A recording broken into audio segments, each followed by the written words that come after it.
Welcome in everyone to the state finals for the Vesl Call of Duty tournament here. It's going to be a great time. We got TTL back from Valorant now into Call of Duty to see who is going to take the lion's share of the $12,000 prize pool. How are you feeling, TTL? I'm excited. We have two different money matches tonight, both of them worth prize money. You lose both of them, you get absolutely nothing. You win both of them, you walk away with $9,000. So we have some important best of fives here in COD MW3.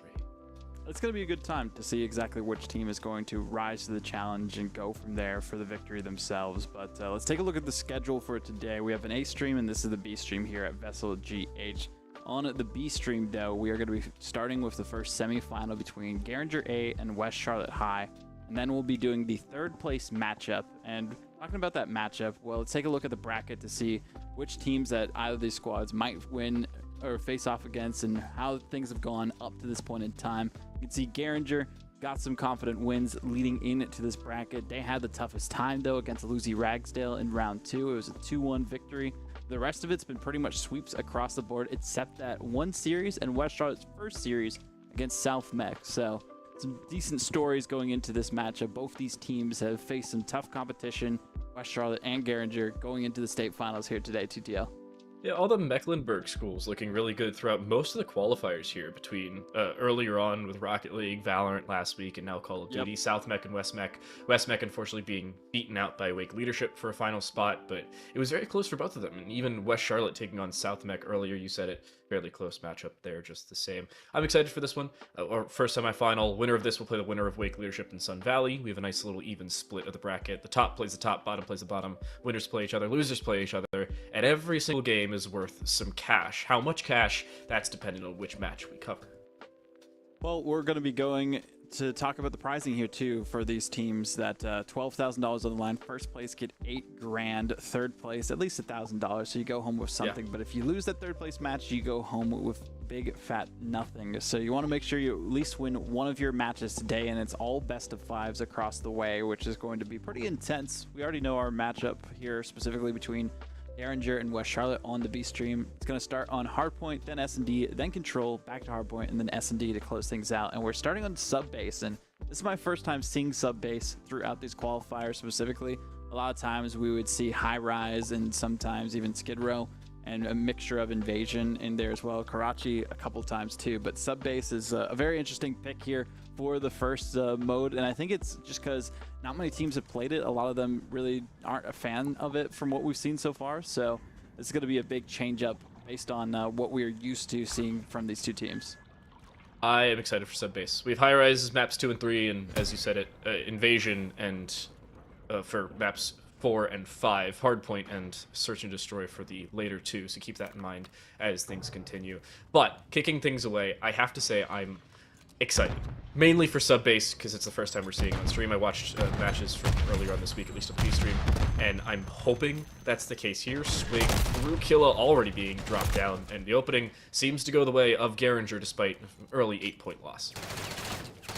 So far for both of these teams, keeping it tied for the most part, but Garinger, they are the squad to look out for. They are the team who dominated their group and even beat Sun Valley High, who also made it onto the other side of the state finals bracket. So that's the toughest group for a reason, and Garinger, they have proven why they deserve to be here and maybe be the top team, comparing themselves to Wake Young Leadership Academy. Creed getting in only finds one, doesn't expect a second player there. So early Hardpoint of fairly even across the board. For 60 seconds go off without too much of a hitch. Nobody doing anything too outside the ordinary, but as we switch Hardpoints, it seems like this rotation looking a little bit better for West Charlotte. They'll have full control and they'll start capping just about right away, it seems. In fact, I say that, it's Garinger on the point.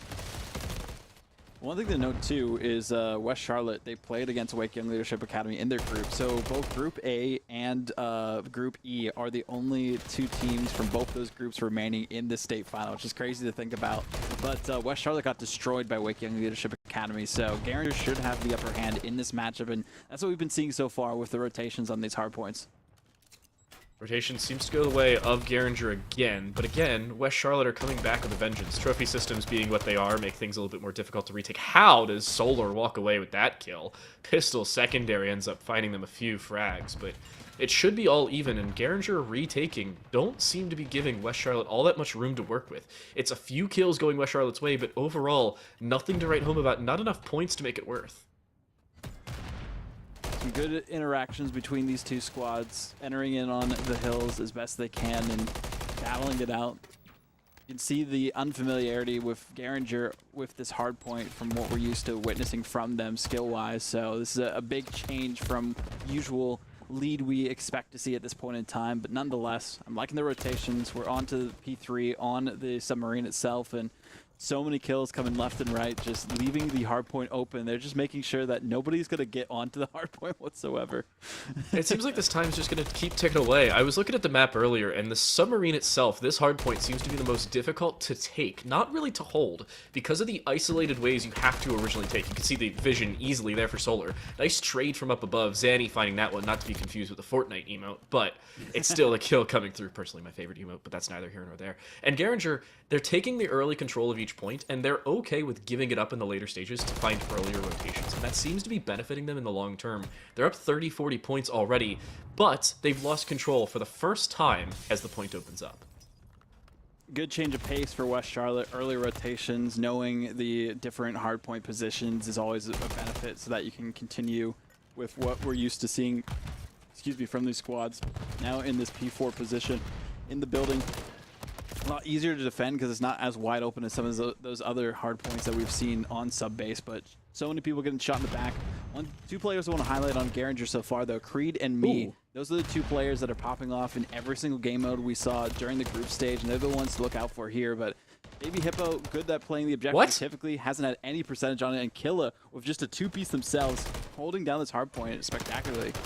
How Killa was able to walk in and find two there is beyond me. The reload for Solar, they're caught out. They have to reload and reposition. They have reinforcements coming in, and they have control of the point. That's the most important part. As they threw the trophy system down before it activated, it did get exploded, so they won't have that back for the remainder of this hard point. But Garinger only lose about 20 in terms of their overall lead, and they end up gaining it back later on. Again, the late rotation ends up going their way, and West Charlotte are having difficulty stabilizing. Here for Killa, they need at least one to give themselves some time, but they'll lose it immediately, to me, not to be confused with myself. The name's the greatest because of that reason itself, just because they always make it sound like the casters are talking about them doing really good in the game. I mean, I'm pretty decent at Call of Duty, but maybe not as skilled as these high schoolers are. Nonetheless, though, me doing pretty good for their team. 13-3, 2-kill streak, looking to see if they can get anything going from then on out. Now make it 3, make it 4 as well, clearing out the competition, locking down the hard point, and defending it as best they can.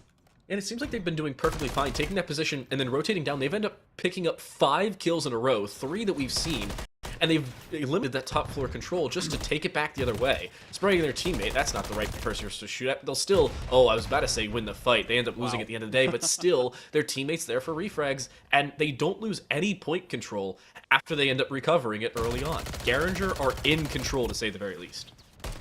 Charlotte doing their best and getting a couple points here and there on every objective, but they haven't been able to hold things down as long as they would like to, and that's why they've been trailing Garinger the entire game. Even though they've kept it close, kept it competitive as best as they can, they get taken out before it can really last too long. And well, now finally the 100-point threshold is passed by Garinger, looking for that big 250, or at least to have the lead as things might time out eventually at the end of the day. One thing I find very interesting is even though me is 18-5 and Creed is 17-9, Accuracy, who's 4-11, has the most time on the point compared to his entire team combined. And that's the surprising point. Me finds a couple more kills from up above, and Accuracy making their own sprint towards the point. But as of right now, Solar's the one controlling it, and this continued movement will continue to throw off West Charlotte. 120 points now on the cards. West Charlotte will still start to bring it back, only little by little, and that's the problem. They haven't found that stabilization. I've been bringing it up since the beginning of the game. They don't have it, and finally, as they do, look at that. The point switches. It doesn't really matter if you get the last few seconds of a point. What really matters if you can hold on to it, as long as we have been seeing Garinger be able to do that. Me getting rid of the trophy systems, making sure that they can lock things down, avoiding the stun lock as best they can too, and Accuracy unfortunately getting grenaded by Creed. Oh no. That's unfortunate. The other interesting point, watch Me here. Me doesn't have any help. As soon as they do, their teammates end up hopping on the point, and they're going for kills instead. They will take the positional advantage rather than going for the point itself because they understand, hey, I have the lead. I'd rather take a more advantageous position rather than end up taking the point and the points themselves. There's another kill from an off angle that West Charlotte has not discerned in the 6 kills he's picked up from it. Making sure that they can get those kill streaks going and rack up the kills. It's always what I like to see from Garinger. They have 2 objective players, as you can see, from Solar and Accuracy. Then Creed and Me are the ones who just sweep the competition from a distance, make it so that they have proper angles and they don't have to worry about staying on the point and getting kills there. That's how you know that they are experts at this game and have been playing it for such a long time. Hard mode, you always want to have somebody positioned from a different angle that you know the opponents are going to be coming from so that you can take them down before they even can contest the hardpoint itself. There's a kill streak. Ends up finding nothing, surprisingly enough, and Me stands up and finds a kill. Looking for a second, will find that. Almost a third, only does damage. Is almost able to still find that frag, but Accuracy finds a kill streak of their own, and will end up picking up the kill just the same. The Striker 9 from behind. Zanny needs to hit it, will switch the pistol and do so. But in the meantime, Garinger has taken point control back, and that lead now developing to 60 whole points, and things becoming more and more challenging for West Charlotte as time starts to tick away on this game, and Garinger's lead is ever growing. Usually we see the Rival 9 being used as far as submachine guns are concerned, so interesting to see the Striker 9 being utilized by Me this time. A bit more popularity with this gun. Usually you see some other weapons that are out there too, but still good look so far. The MCW for the ARs is the most popular one that's out there, and Killa using it to their expertise from what we have seen in this cubby. Every time waiting behind the crates and waiting for somebody to come towards them, but this is the closest, at least that they were able to pass the 100 mark for the hardpoint itself and try to hold on to it as best they can. The grenade just exploding in the air because the trophy system finally having to take that out. I know players a little bit upset the trophy systems did make a return, but it benefits the players that are trying to defend these hardpoints so much easier because they can actually get rid of those grenades. Oh, nice coverage. Me coming in for the kill and Creed having that coverage available. Another trophy system thrown forward. There's about 900 per game that are dedicated to a map of Hardpoint. We all love them. We all hate them. By we, I mean me. I hate them desperately. I just love to use my utility. I have it and I can't use it. And Me doesn't need utility. They're 35-7. Their team is at 190 points towards the end of this hardpoint. And that's not going to change anytime soon. Tarnished. Oh, missed shots. Missed shots again. They'll end up finding the kill somehow. And they'll walk away with the kill, interestingly enough, onto Accuracy, who had a lack thereof. But it's West Charlotte still capturing the early stages of this point once more. Maybe if almost took out their own teammate when they were challenging that one, but you know, they realized a little bit too late. They almost got shot in the back that time. Good nade, as you mentioned, onto Solar. Another one coming out for Me this time. Stun lock comes through, and there goes the shot. Not much you can do when you're stunned in that situation, and still time ticking down for West Charlotte to try and get lead small between them and Garinger. There's still only 30 points between them, and that seems like a monumental battle to overcome based on the way the hardpoints have been going against them. But this is the longest time in a while we've seen them hold on to one.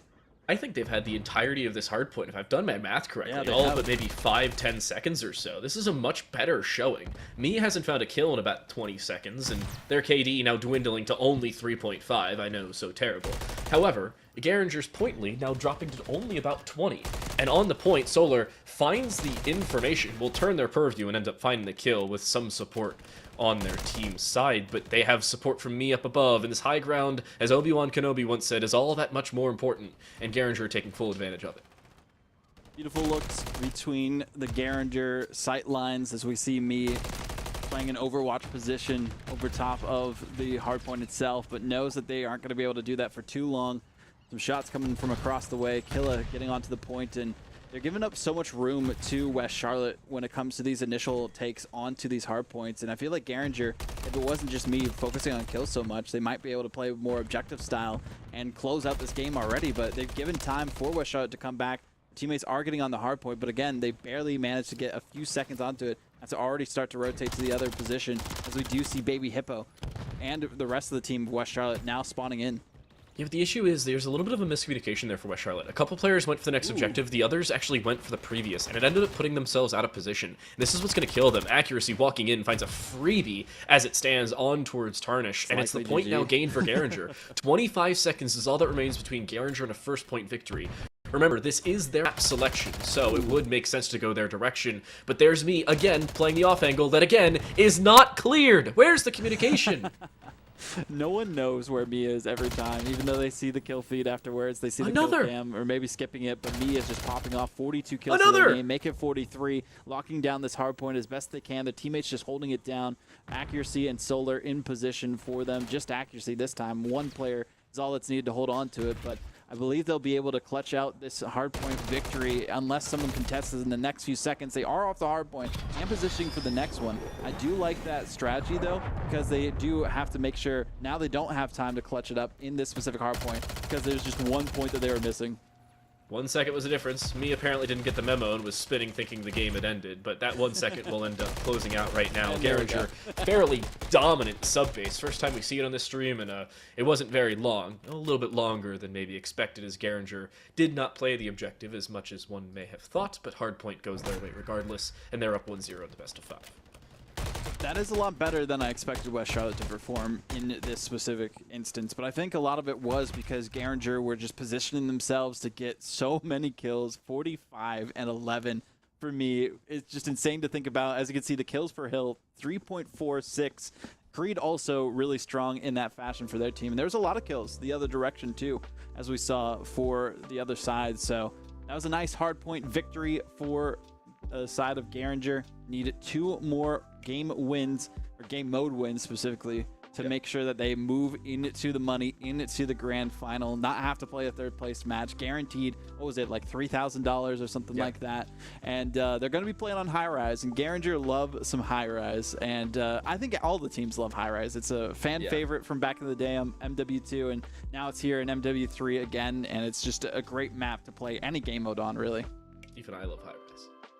We do see High Rise picked back to back, so it will be played for both Search and Destroy and Control. After that, we don't even know if we'll have any more of the series, depending on how Garinger does at the end of the day. True. But I gotta say, the surprising notion of that is how well their strategy worked. Basically having me as a secondary Overwatch, and even if they find kills and open up the point and the rest of their team isn't there, they decide to keep their position rather than go for the point. Now, I think that was mainly predicated upon them having the lead to start things off. If they don't have the lead, then they probably would have gone for the point and given up the position.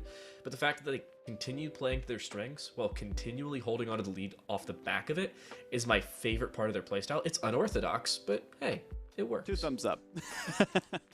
And that's what we typically see in some of the other hardpoint modes, especially Skid Row, when you're able to position in the second hardpoint. There's like a second floor window, and there's a giant courtyard area. And if you can have people on the ground just shooting up every angle that the other opponents can come from, because there's only 3 entryways into that hardpoint, well, then it's that much easier to hold down the fort, as we've seen happen a couple times here. So we'll see if it gets another hardpoint situation for Garinger, but in their favor, they can take S&D and then Control. We've seen them dominate those positions and be able to get a confident victory from that, but we'll have to see if that happens as we go to this S&D in just a moment. But I think we're just waiting for the teams to load up into the lobby and get things going, and seeing the way that things have been going so far for both these squads. I talked about it. It's kind of crazy how both Garinger and Sun Valley High from the same group, opposite sides of the bracket, Wake Young Leadership Academy and West Charlotte High, same group, opposite sides of the bracket. So it's likely going to be Garinger and Wake Leadership based on that moving into the grand final, and then the other 2 teams playing for a third place matchup. But the fact that those 2 groups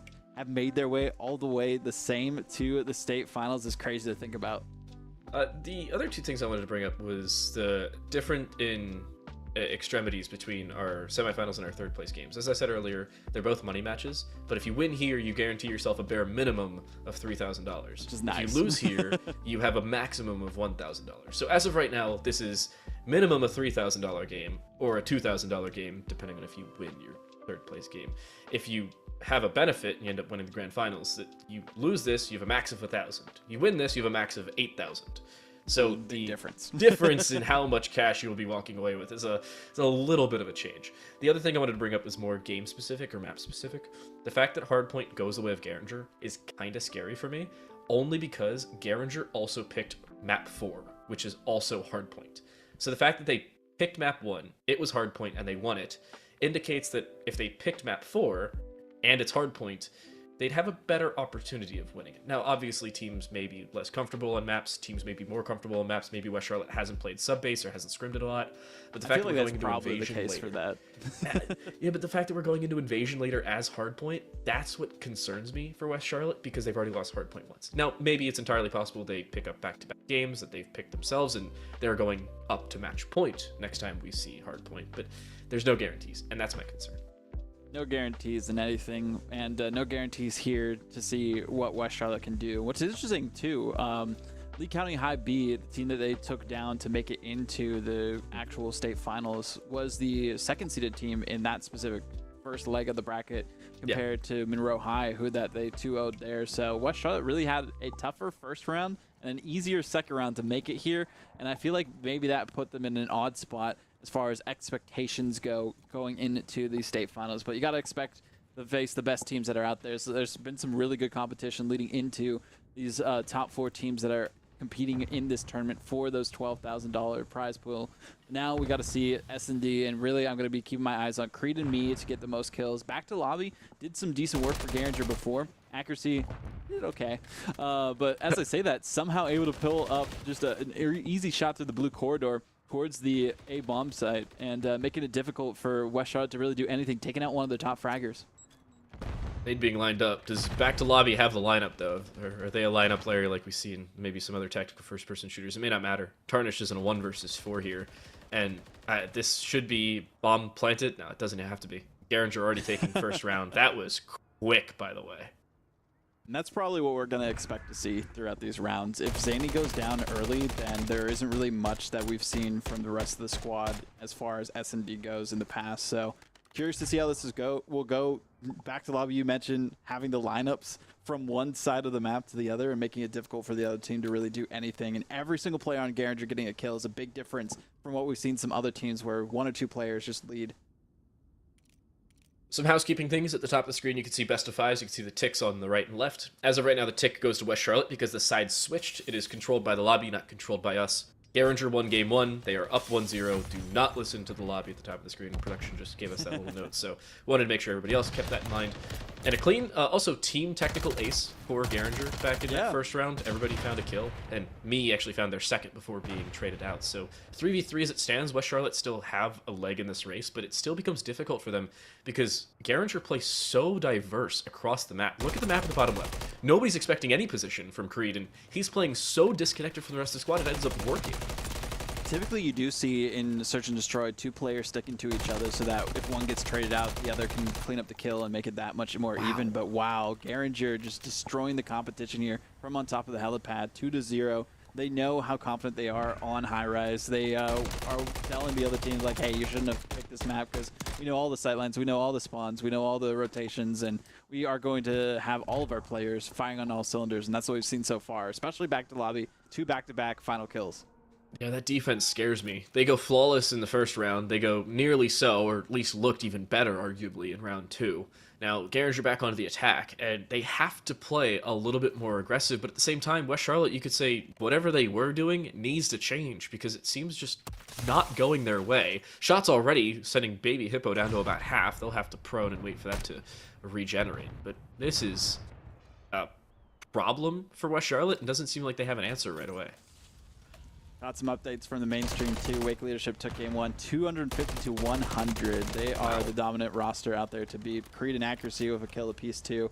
And there goes Zanny again. And that's the only player who's been able to get a single kill on West Charlotte so far. They got 2 in the last round, which is nice for them. But Baby Hippo, we haven't really known them to do too much, but they do manage to get 1. Looking for anything else, put on the trophy system. Oh no, they're trying to go hide on the side of the map, but they were taken out from behind instead. And it is just the train that does not keep on chugging, or that keeps on chugging at this point for Garinger A. They are looking clean as ever. It seems like they're also taking much more aggressive angles in the earlier stages of these rounds because they're comfortable in doing so. There's obviously the mechanical skill aspect of the game, but the other more important one, arguably, is momentum and confidence. And it seems like Garinger have both of those fully in their favor. Nobody's hesitant to take these gunfights, and their forward positioning now as they switch back to that defensive side will probably end up working in their favor again. I don't think Accuracy nor maybe Creed will go to the same position once more, but I mean, hey, if it ain't broke, don't fix it. Accuracy known as that search and destroy player for this Garinger roster, so it's nice to see them pop off yet again. They have all the angles. They know exactly how to win these gunfights 1v1. It's just when they're playing those respawn game modes, they're playing more objective style, not really focused too much on getting the kills as the rest of their team is. But they do get shot in the back instead. Tarnished will get traded out as well. So 3v3 situation. Finally, we have Zany and Killa alive. But Baby Hippo goes down, so it's going to be up to the two Slayers on West Charlotte to see what they can do. Yeah, I didn't like that position from Baby Hippo. They were seen earlier after finding that kill, and me was flanking them, and they were still being held earlier by back to the lobby. And it's looking much better for Garinger in this round. Heads seen. This should be a free kill for me as they swing forward. Not cleaned out as easily as they would have hoped, but it's still the kill to come through. And a 1 versus 3 as it stands. Killa needs to do just that, become one with his name. As he goes high ground, he finds me, but he doesn't notice it. And as soon as he slides in, he should still be able to find the kill. He finds the damage, but he doesn't finish it. How in the world does he not find that kill? Garinger take full advantage and will go up 4-0 here in map 2. Killa fumbles the bag there for the first round for West Charlotte. The jumps, the hops, and makes it that much more difficult for the kill to come out onto me. Somehow surviving. The accuracy was not there. It's on the other team, it seems. I'm sorry, there's no way that should have happened. It shouldn't have, yeah. I don't think the round would have gone Killa's way anyway. But the fact that me ends up winning that fight while having their back turned and goes jumping back and forth like they went pole vaulting before the game started, that's what surprises me. Creed still hasn't died, by the way, the only one yet to die.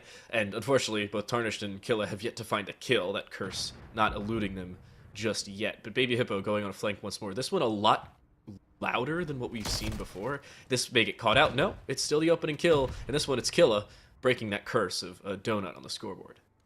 Yeah, taking down Accuracy, who is just laying prone in an odd spot to try and catch out somebody. Back to lobby, a good kill. Looking for anyone else. This shot's coming through, the push as well, and they can't really stay alive as hopefully they would. Now it's a 3-on-1 situation. Creed has to clutch. They haven't died just yet, but they're in a dangerous spot because that oil tanker can get exploded very easily. But they not get cleared. Creed, they shot and still weren't cleared out of position before they hopped on the ladder, and now has a better high ground scenario for a different fight. He wants to reswing this, does more damage than he takes, and is comfortable to keep taking this as well. Nade prepped, wants to go aggressive, and I don't blame him for it. If you're taking momentum, you might as well take it in full stride, and he will. Behind, that angle working, but he doesn't find the kill. He was forced off of it by Zanny up above, and as soon as Killa will drop, that should be the kill. Somehow with the pistol still is not, but that will be West Charlotte's first. Close but not quite. An attempted 1v3 in back-to-back rounds. Each of them shut down where they stood. That was insane, because Killa almost didn't get that kill with the Renetti here, the most popular sidearm, and you could see all the shots that were missed, but eventually one had to connect to get the kill that time, and that would have just been a tragedy for Killa to fumble it twice in a row and give yet another round and make it match point for this game at least for Garinger there. They need to get 6 rounds to win, and West Charlotte have a long journey ahead of them, 5 in a row. They want to hopefully get to win that there. It's going to be concerning. I don't know if it's going to be a guarantee, though. Nade prepped early for Killa. This one just lined up. Nothing doing on that one. But back to the lobby. This is a much more aggressive low ground position than what we've seen before for Garinger, and something that's a little uncommon for them. They will take positional advantage over most of those early gunfight advantages. No. Accuracy somehow blows up me from that far away on the tanker. Yep. I don't know how Accuracy doesn't die there, though, and me does. That's confusing to me. But it doesn't matter. They still find 2 kills for it. It is confusing to the player, me. Yeah, apparently. Oh, my. But not the greatest start for Garinger. As I say that, though, only 1 player remaining for West Charlotte. Killa did clutch up at the end, but it was a 3-on-1 situation. They do get back to lobby, so now it's 2-on-1. They know that they are in the blue corridor in an odd spot, but they don't need to push. They know that Killa doesn't have the bomb. They just got to watch the bomb at this point in time, have time tick down, and don't want to overextend themselves as the bomb is picked up and nobody was watching it for whatever reason. And they do give it away for free. They do give it away for free, but the problem is they're still holding both of the bombs. I say that as Killa finds a second. 2 of 3 rounds where Killa was in a 3v1 scenario, and he's picked up 2 here in this one. But Creed is alone and playing high ground and not directly defending A. He'll have angles on both positions, and that's the most important part. The dive is seen. Does this plant go through? The nade prepped. Does it land on the cook? It does for damage, but not for the kill. And Killa doesn't get the plant down. Oh, I thought he had it. He just realized he didn't. And that's what ends up giving Garinger the round win. Nade knocks off any chance for them to really get that plant down perfectly placed. They were hoping for the kill, but it just made it that much more of a questionable situation for Killa to try and secure that plant, and he tried to back off and unfortunately wasn't fast enough on the rotation. That was a great maneuver by Creed, cooking the grenade and cooking up a win in that round and potentially the series if they can get this next one. Or at least this game, round. Excuse me. 1 round of the difference. Creed is on a 2-kill streak. The only one currently on a streak, by the way. At least anywhere close to one. The nade... What? Did the nade just bounce off back to them? Killa just killed himself. So. Unintentional, and yet it's already a 4 versus 2. And... That's game. Baby Hippo needs to 1v4, and he's picked up 2 kills in the last 6 rounds. I'm no expert, but this one doesn't seem all that likely. They have circumvented 1 player, but does accuracy turn? Yes, just not to see them. What are the odds on this one? Can we get the over-under on the amount of kill Baby Hippo finds here? Baby Hippo might find 1, if they're lucky. But I don't think they're going to find any, is what my intuition is telling me here. Oh, they did find 1. Okay. There's a start. If they do clutch it up, though, that would be an insane comeback victory for West Charlotte to keep themselves alive in this game. Why are you just running into Baby Hippo? What are they doing? Okay, they are just giving... Okay. They're just throwing members of their team at Baby Hippo. None of them shot. They just ran straight into him. I guess it made it so that he felt confident, and then one of the players, I think it was Creed, just had the angle. Not exactly what I would do, but hey, they still won the game, and either way. Creed was actually going back to get the bomb as well, because he left it all the way back in spawn, so they were trying to go distract him. The stun actually landed. I don't know how it didn't throw him off for more, but it is still the round, and the map to go Garinger's way. Creed goes 8-1, Me only goes 5-3. Really disappointing compared to their first map performance, but it was still very good. I like the non-traded kills aspect of this. That's my favorite stat in all of Call of Duty. A combined 17 untraded kills for Garinger in a 7-round game. And the maximum, by the way, in a 7-round game would be 24. So 3/4 of the maximum amount of kills they could have found non-traded were non-traded. That's an insane stat. And I love that individual stat because no other game tracks that naturally.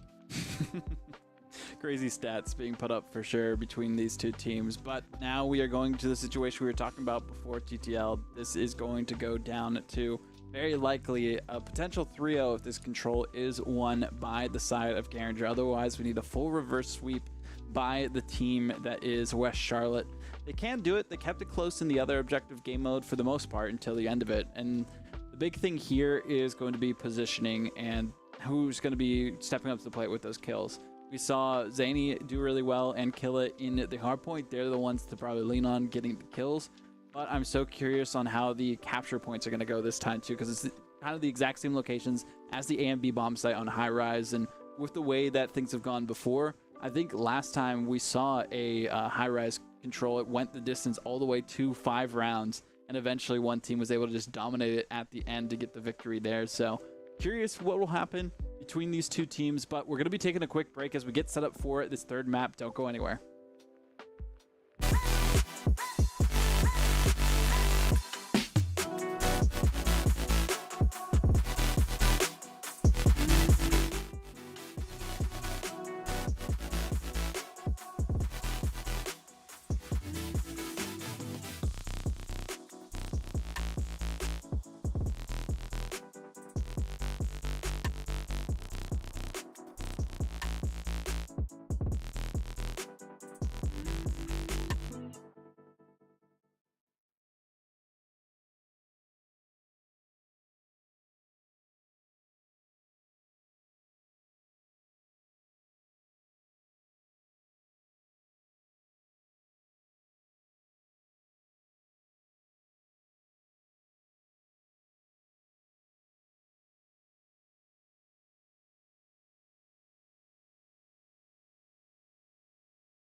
Welcome back, everyone, to the Vesl Valorant State Finals. I'm Vesl. We got Time to Light here in the booth as well, giving you a little bit of a recap as we get into our third map of our first semi-final. We have had a group stage into a bracket stage. Now only 4 teams remain, competing for $12,000 worth of prizing. $8,000 for first place, $3,000 for third, and $1,000 or $3,000 for second, excuse me, and $1,000 for third. These are how all the teams here qualified through the bracket stage. West Charlotte 2-1 South Mech, then 2-0 Lee County B, as we see making it to this matchup here. Garinger, the only other 2-1 was against Lucy Ragsdale High there in round 2, but the rest of the matches all 2-0s across the board for the other squads.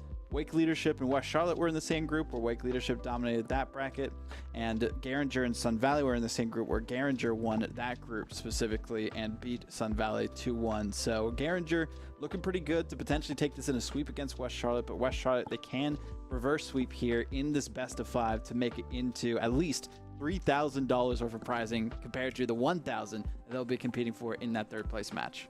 Yeah, this match a $3,000 best of 5. You can pretend that this bracket just continues, the Garinger playing West Charlotte and Sun Valley playing Wake Leadership. Winners play each other, losers play each other. The losers final will end up being that, or the losers third place game will end up being that $1,000 game. Winner gets $1,000. Loser, unfortunately, will only walk away with their head held high as to qualifying for the state finals. Grand finals, as we mentioned, $3,000 for second place, $8,000 for first. And Wake Leadership and Sun Valley, again, going on the main stream here. As you said, a reverse sweep is indeed required. And I gotta say, I don't know how I feel about it, because this could very well end up being a much closer game than is on paper, but through 2, it ended 250 to 200, which didn't even seem that close, and 7-1, or 6-1, which it also didn't seem that close. Not as close as we'd like to see it, pretty much at this point in time. So now we'll have to see what happens between these two squads. Who is going to rise to the challenge? Is Control going to be dominated by Garinger, as we've seen them dominate the other games on the B stream so far leading up to this point in time? I mean, talking about some of the mech squads before, Garinger actually 2-0'd North Mech to make it into the bracket stage itself. So now seeing where they can push through here. Question remains on what West Charlotte High are going to do, if they're going to be able to take it competitively in this, or if it's just going to be a quick 3-0 in this Control in the favor of Garinger to win this 3-0 as well in the series. Back into play. Game 3, it is West Charlotte down 2-0. A reverse sweep is indeed required for them to take this, and we take control, with Garinger very much in control as we head back to High Rise, and everybody goes screaming out the gates. You gotta say, seems like Garinger have the advantage, but there's no guarantees for them just yet. West Charlotte can very much keep this sustainable as a more longer and drawn-out round-based system is removed, and West Charlotte go back into a more, I'm not going to say TDM style, but closer to TDM style. Hopefully that goes their way. Well, as we say that, though, Creed of a 2-piece. Back to lobby does get taken out by Zanny. Solar also with a kill of their own, and the eyes are going to be on the prize here between both these teams. Getting those ticks on the hard point, or not hard point, excuse me, the control points, make it so that, A, you are able to freeze the time on the clock, but also extend the time that you have remaining for you as best you can. So that's going to be a big factor, not just the live, not just the capture points, but also making sure that you can keep the time on the clock remaining if you are one of those teams that are attacking. Yeah, it seems like more control going the way of Garinger. The flash is working. Ooh, late reaction, though, for back to lobby. Either ping or just a lack of information getting the better of them, maybe looking at their map anyway. It ends up losing them their life. Re-engagement, though, by Baby Hippo. And Solar making sure their crouch key works. There's the toxicity we love in Call of Duty. Oh, but only a single tick apiece for Garinger on either of the control points. Now we see the control key working yet again afterwards. And on the B site, we do see that progress bar taken and one more tick remaining for Garinger to completely take control of that point. The 8th control point is going to be taken down by Kilo with a 2-piece there. I'm liking the pincer maneuver, though, from Garinger. 2 players sent to both control points. They know that they can hold it down based on the skill that they've showcased before, and it's going to make it difficult for West Charlotte to really rally behind one specific point. Oh, how is me able to find 2 there? And he still occupies the point. That's the most difficult part of this. West Charlotte are distracted between both sides, and they're down to 4. Now make it 3 less lives than Garinger currently possesses. But a couple of these kills going back, and West Charlotte defending as they need to. The issue starts to remain. Garinger, as you said, are past 2 ticks on both sides, making that defense significantly more strained because they have to focus on both at the exact same time. They can't even afford to give up 1 because of that time that would go back up.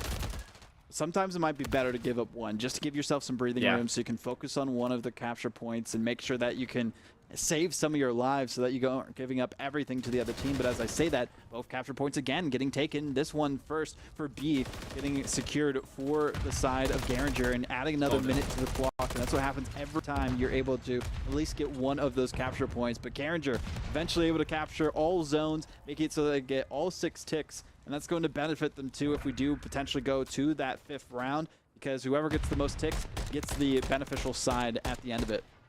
Yep. Me finds a couple kills towards the end of it. Only goes 7 and 3 in the first round. But good start for Garinger, and about as we expected. The problem was, as you said, they were a little strained on the West Charlotte defense, and they continued to force themselves out of position, and they ended up giving up B, and as soon as they did, that swarm onto A was just as successful. That tick was no longer for this world. Garinger take full advantage. Back to lobby ends up going 0-for in the first round, the only one to do so. However, not to the detriment of their team. They're still able to take it. Only 3 deaths apiece for the rest of their squad too. Interesting stat line there. First blood, me of course able to take that on to kill a Creed, also with a kill themselves on Baby Hippo. Nice positioning here, right by the oil tanker, near the cranes. Kilo trying to cross map nade, but it didn't quite work out. Well, actually, no, did it? I think they did get one. Yeah, they took back to lobby with it. Wow. I think it bounced off the tanker and landed on back to lobby. Most unintentional, well-placed nade I have ever seen in Call of Duty, but it'll work. Creed, this is the exact same position they played multiple rounds over on Search and Destroy, and this is a position that's been so difficult for West Charlotte to clear. Watch this. Creed, already in this round alone, has picked up 4 kills, and has seemed to be clear as ever in favor. Make it 5 now as he goes up to 11 and 3. And this position, it's noted by West Charlotte, but it doesn't seem like they have the ability nor the knowledge as to how they need to clear it. Make it now 6 kills in this round for Creed, as they still have yet to be cleared. As they reload, will they be pushed out? They just barely win the fight. 25 health for Killa, but they'll be quickly dispatched. Man. I was about to say that was huge for Killa to be able to get that one on the board, but now they got to keep an eye on for Creed to potentially go back to that position. Creed's not even going to worry about that. They're pulling out the cruise missile. They're waiting for anyone to be available on the map itself. And you know everyone's going to be hiding as best they can here, but now towards that B position, they are putting the cruise missile down, and the trophy system saves the day a little bit, but also just the positioning of the players on this B capture point. Lucky part is they get 2 full ticks, and they stop that timer from ticking away for about 15-20 seconds. Now they really have to send the onslaught to B. They have to get that control point back, but back to lobby. They'll get on the board. They'll make it 2. They've picked up 9 kills in this round alone, only dying 1 time over, and that may very well be the round dispatched of already. Garinger are on match and series point here on map 3, making quick work of West Charlotte. That is the most efficient defense I have ever seen on Control so far in this competition. We saw it go to 5 rounds in the first time we did see Control. That was with the 3v4 matchup in the first round of competition during the group stage, and somehow it went the distance on high rise as well. And defense was a struggle. It wasn't a struggle here whatsoever for Garinger. They only gave up 2 ticks on the B side, nothing on A, and Creed was able to rack up so many kills. And look at back to lobby with 8 kill streak themselves. There's only 6 lives remaining for West Charlotte. If you are Garinger, oh no, we had a player disconnect. Well, we'll see how this goes. Back to lobby wasn't even needed to win round 1. They'll be fine. They went 0-5 in round 1. He literally went back to lobby. Yeah, apparently.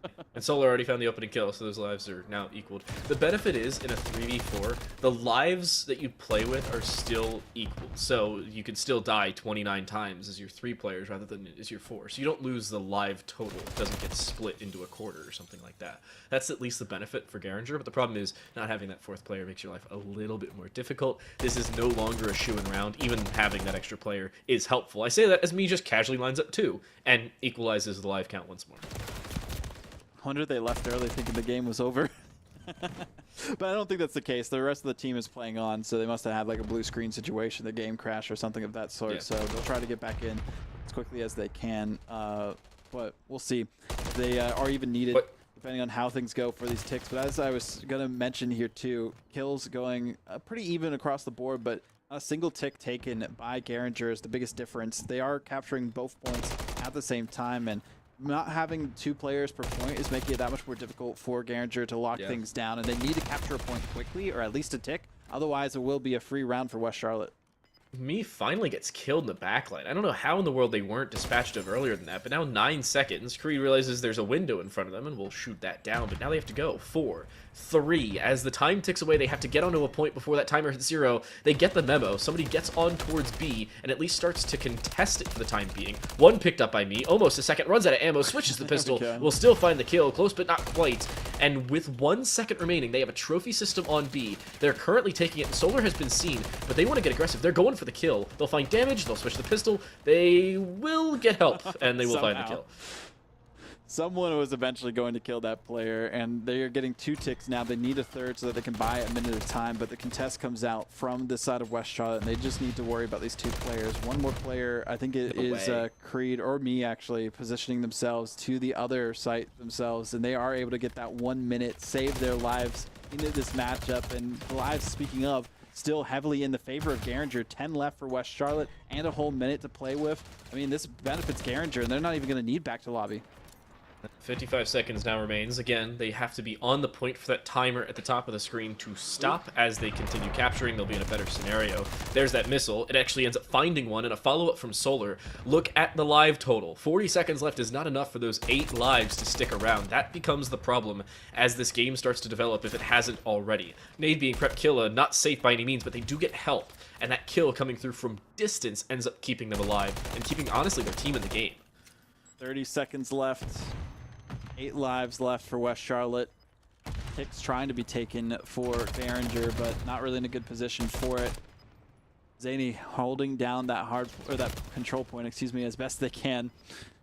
Just by the oil tanker, and time ticking down even more, so nobody from Garinger able to really get onto it. The lives don't really matter at this point unless they can take out these players on the other side. They get 1, but they can't get the second, and everyone is getting taken down, dissected. They need to get onto that capture point as best they can, but they can't, so the round does go to West Charlotte. Unfortunately for Garinger, but I feel like if they had 1 more player, they would have won it. That 1 player may very well have been the difference. I also think the communication for Garinger in that round was a big problem for them. This position specifically for Killa. This happened to find 6 or 7 kills on or around the point. And that was the problem they continued to run into. We've also been told that we will get a lobby remake to allow back to the lobby to get back into the game rather than just having them stick in the lobby. So keep that in mind. Yeah, it's kind of important. I mean, they played 3v4 and it was alarmingly close. I mean, 8 kills was the difference between that and clearing out the game in their favor. But it was close, but not quite. Close, but no cigar on that one. As we get to see what can happen in this matchup if back to lobby is in the lobby, or actually in the game itself and not in the lobby, as we saw at the start of that. And I feel like they would have clutched up. They would have 3-0'd. They would have been able to dissect the attention between both of the control points, but they didn't have that 4th player, and that just goes to show in control you need 4 players. We saw it happen in our first control matchup of the entire event on Monday, where the team that started out with 3 players that weren't really able to do too much with that, and that was West Mech, or not West Mech, excuse me. Yeah, it was West Mech that had 3 players to their name, and they still made it pretty decently through the bracket afterwards once they got their 4th player, but unfortunately, I feel like it would have been a different story for them, and they could have potentially been in the state finals if they played that first matchup with their full roster. Yeah, we've gotten some updates from across the other side. It's 2-0 in favor of Sun Valley as well. And I say that, and I'm looking at this and saying, wait. It's Wake Leadership, yeah. It's Wake Leadership, yeah. Sorry. They switched the lobby setup. No worries. As soon as I looked over at the screen, I was like, wait a second, that's not what that says. 2-0 Wake Leadership as it stands, who are the favorites in that semifinal, so understandable there. Winner of this will most likely play Wake Leadership, but on the barring chance they don't, they will just play the winner of the other semifinal. That, again, is for an $8,000 winner. So oof. These games are worth some serious cash on the back end. That they are. And it's going to be interesting to see if Garinger are able to clutch this up, or if we're going to have a 2-round swing for the side of West Charlotte. They got a win here. They got a round. They have it as even as they can, but this is do or die for them. If they can't get this round, they are out of the running for first or second place, they still have a chance to get some money, but it's more of a consolation prize at that point. Yeah, and it's starting to become more of a problem as the games start to develop. That round specifically really goes their way for 2 reasons. Number 1, they only had 3 players on the Garinger side. Number 2, obviously the communication kind of fell off in the later stages. They had a much better take of B, but as soon as they started to focus on A, it seemed like they couldn't figure out a specific position to try and take together, and as they did, it just became more and more disjointed. I feel like having some high ground pressure from me there would have been helpful. Not me myself, but me the player. Again, just want to clarify. It's still the difference for Garinger. They seem so comfortable. First couple maps 1 and 2 specifically, and honestly, Search and Destroy, that high ground pressure was probably the best I've seen in some Modern Warfare 3 play, except for maybe CDL last week. But that has to change into these next couple rounds, because again, map 3 isn't over. We're just re-hosting the lobby. But what changes for them going these next couple rounds? That's the real question. Well, Garinger are going to be defending this time, and we saw how proficient they were defending, so that's going to be the biggest difference if Creed can get on top of that tanker right near the B capture point and make sure that they can just lock things down from the sightlines that we've seen. So getting back into things, should be reset as best as we can. And again, it is 2-1 currently in this specific mode, which is control, but it's 2-0 in the series in favor of Garinger. If they win this next round, that's all they need. They will win the entire series and guarantee themselves at least top 2. Yeah, top 2 and a minimum of $3,000. I like to say that the semifinals is a $3,000 game. The third place game is a $1,000 game. And on a technicality, the grand finals is only a $5,000 game. I say only. Like, it's only $5,000. Just casually. 5 bands. But I'll push that conversation away. Kills and deaths have been reset. The game as it stands is 2-1. So the top of your screen is incorrect. It is 2-1 Garinger. If they win this round, they will take it. If they lose this round, however, we're going to a technical 5th round. And I don't know how we're going to select a side at that point, because and it says attacking again for Garinger, so I don't know if that worked out properly. We'll figure it out. Either way, though, Garinger starting on the attacking side. Yeah, going forward, and we'll see what they can do. They won their attacking round before, so curious on what we'll expect from this squad. Nonetheless, though, the test comes through real quick. Me with some shots. Oh, yet another kill for themselves. Not really going for the B capture point. Instead, they're focusing on kills, and I kind of like that strategy. Leave it up to their teammates to see what they can do, play the objective, and go from then on out. Uh-oh. Creed's back on the high ground. This is a position we've seen them hold about 17 rounds over between control and now back on Search and Destroy. The spray does damage. We've seen that held before, but me will end up going for the kill. He'll see him, but now it's stolen away by Solar. The direct trade is there, however. This is a problem as the rotations start to set in. But there's me. Again, the flank behind. Finds one. Looking for a second. We'll find that third. Will he find it? You better believe he will. A full team wipe as everybody has to reset. That should be a full capture point, at least starting to go the way of Garinger, as they're fully comfortable holding this flank, and it's still gonna work. He finds almost 2 full more kills. 9 kills already, back into the swing of things, using that overkill as well so that they can have 2 primary weapons to work with the MCW this time after they ran out of ammo before. You see a different player on the top of that position to defend where me was previously, and that is going to be Baby Hippo. Like the angles with the MCW, trying to see if they can take out me from the spawn, and instead their teammate Zanny is finally going to be able to get those kills. But looking at the lives, 12 lives remaining, 1 minute and 36 seconds too, and just a single tick. This is almost over for Garinger. 1 tick left on B, and that's all that's required to close this one out. And 2 players on it means it ticks even faster. And this rotation from West Charlotte just not quick enough. Even with the flashlight, and Creed is more than happy to sit in the corner. And all the kills going Garinger's way. Everybody dead, everybody gone. And down towards the 3rd place game goes West Charlotte. Garinger 3-1 on control here, back on high rise. They will sweep 3-0 in the semifinals. I like how the final kill too, using that cruise missile just for some style points at the end of it for me. I mean, they got, what was it, like a 9 or 10, maybe even 11 kill streak in that specific round of control, and there was nothing that the other team could do. And looking at control, it's kind of been going back and forth between Wake Leadership and Sun Valley, 1-1 between those 2 teams, so still could be a lengthy series there, to say the least, between those 2 squads. But hey, if you're Garinger, guaranteed $3,000, a matchup against one of those 2 teams. You've already beaten Sun Valley, so you'd hope it'd be them, but Wake Young Leadership Academy are 2-0 in the series currently. in that best of 5. And West Charlotte, they just have to await the loser and hope that they can be better than that squad. We'll be seeing the 3rd place matchup on our stream specifically, but we're going to have a little bit of a lengthy break depending on how long those rounds are going to be going for the mainstream. So if you want to tune in, go to Vesl GG on YouTube and Twitch. There's also a Modern Warfare 3 copy giveaway that's happening. I don't know if it's happened just yet. If it hasn't, go and tune in there. Parasite, also the first Call of Duty World Champion, one of them at least, is on that mainstream with Seymour and Cruz and Spaz. So make sure that you go and say hello to there. Well, we'll be taking a bit of a break. So thank you for watching the semifinal. We'll be back with that 3rd place match after the mainstream.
put down for the comeback, and that's going to be step one to a very long, multiple-step process to find their way back here into Skid Row. Swag checked another kill, just holding this high ground, watching over with the MCW, looking for a third, but a bit of bad timing there. Looks away, back in, can't find Neo. That might be Chaconi won't pop up for the kill, and the break happens for Sun Valley. That might be it. They're able to break in. Impala able to contest a little bit. Swag check, the last player that has an opportunity. He gets him kill with a nade. Oh my god, he pops an absolutely massive three-piece off the help of that car as he's able to break back into that objective. Now, it's going to be about a 20 or a 15-point lead here now for Sun Valley going into this rotation. Oh, The hero that is Swag checked is going to be trying to make this play here to win his team the game, but he has a lot of corners to check. Let's see if he's able to do it. He's found a timing on in contest for the hill. Paul's going to find one, a trade, but won't be able to find the kill with the MCW. PNK walks away. It's time for Sun Valley. 10 seconds left. Chaconi looking to jump on in. Players collapsing, racing towards it, but Neo down the hall, 3 in a row. Swag check, can he do it? Can't give up 3 seconds, and that might be it. Sun Valley from down 2-0. Parasite, they are taking us the distance to Game 5. Yeah, absolutely unreal game of Hardpoint there. PNK and Neo both stepped up massively for their team, shutting down the force that was Swag checked and the rest of the Wake roster. Going into this map 5, I don't know what to think. These maps have been insane, and it's looking like Sun Valley have found their answer because Neo just popped off. He went 46-27, dropping almost 8k damage. Really, the force on that map that was able to answer back after being down 0-2. Yeah, I mean, it was a long time coming, I'd say, for the Sun Valley team. A very slow start in the terminal hardpoint. Just maybe it wasn't their map. Maybe they were just a little bit cold heading into this game. But after game number 4, I mean, I don't know what else to say about this team. But it's kind of one of those situations where every single player on Sun Valley right now are just stepping up, Parasite. You know, you have PNK and Neo definitely slaying out. But when it comes down to the rotations in Skid Row, every single player was kind of doing their part there for Sun Valley, and it wasn't the same for Wake leadership. So, I mean, luckily heading in towards Game 5, we're changing back over towards that search and destroy. You don't have to worry about the respawns at that point. Swag checked, you know, possibly can jump back into that carry role that he's been showing all series long. And it was close last time on Search and Destroy, but it was a Wake leadership win. So I don't really know what to think going into this Game 5. I feel like it's anybody's game at this point. Yeah, it's definitely anybody's game. I'm interested to see how this pans out. Can Neo and PNK continue to stop Swag Check in his tracks, or is Swag Check going to have another takeover map, but this time for the win? We got to see more players on that Wake roster you know, step up, because notably Impala has not been having the best of series. There was a point where he hadn't got a kill for like a map and a half, which was actually insane. I think he might have set a whole new record. But yeah, we got to see more out of those guys, because they're letting the team captain down right now. Yeah, it's definitely going to be a step up from the whole team. But just an FYI for everybody tuning in, there was a bet made between the Vesl staff, and it seems like they were betting on whether or not Wake leadership will win the whole tournament or not. And if they don't win the whole tournament, the founder, Risk, I think, you know, the bet, if I remember correctly, it was he needs to sing the national anthem at the state championships. So with Sun Valley pushing this all the way to a game number 5, and 2 maps in a row, the momentum definitely on their side for Neo and PNK. I mean, Risk might be singing the national anthem. Yeah, he might. We'll see. Because this is looking scary for that Wake leadership team, as they were up 2-0. They're being threatened with a reverse sweep here, but it is S&D now, and they did win that last one where Swag was going off. So we'll see if they can win another. Yeah, well, first kill coming out from Bill Cosby. Gets away as well, not far enough. Impala hunts him down, so big kill for Impala to get on the board early in the search. Shake off the Early game jitters, and with Swag Check still alive, nobody is safe. Finds the second one. Numbers in favor of Wake leadership now with the bomb down. Sun Valley have to find their way back, and taking down Swag Check is a fantastic start to The two players this. you want alive in this S&D round if you want them to clutch up. Neo, MP, and K have been stepping up this whole time. Chaconi gonna be on the bomb site, gonna get shot in the back. Now Paul left, he's able to pick up one. Now all he has to do is check at 7 and make sure that this player isn't defusing.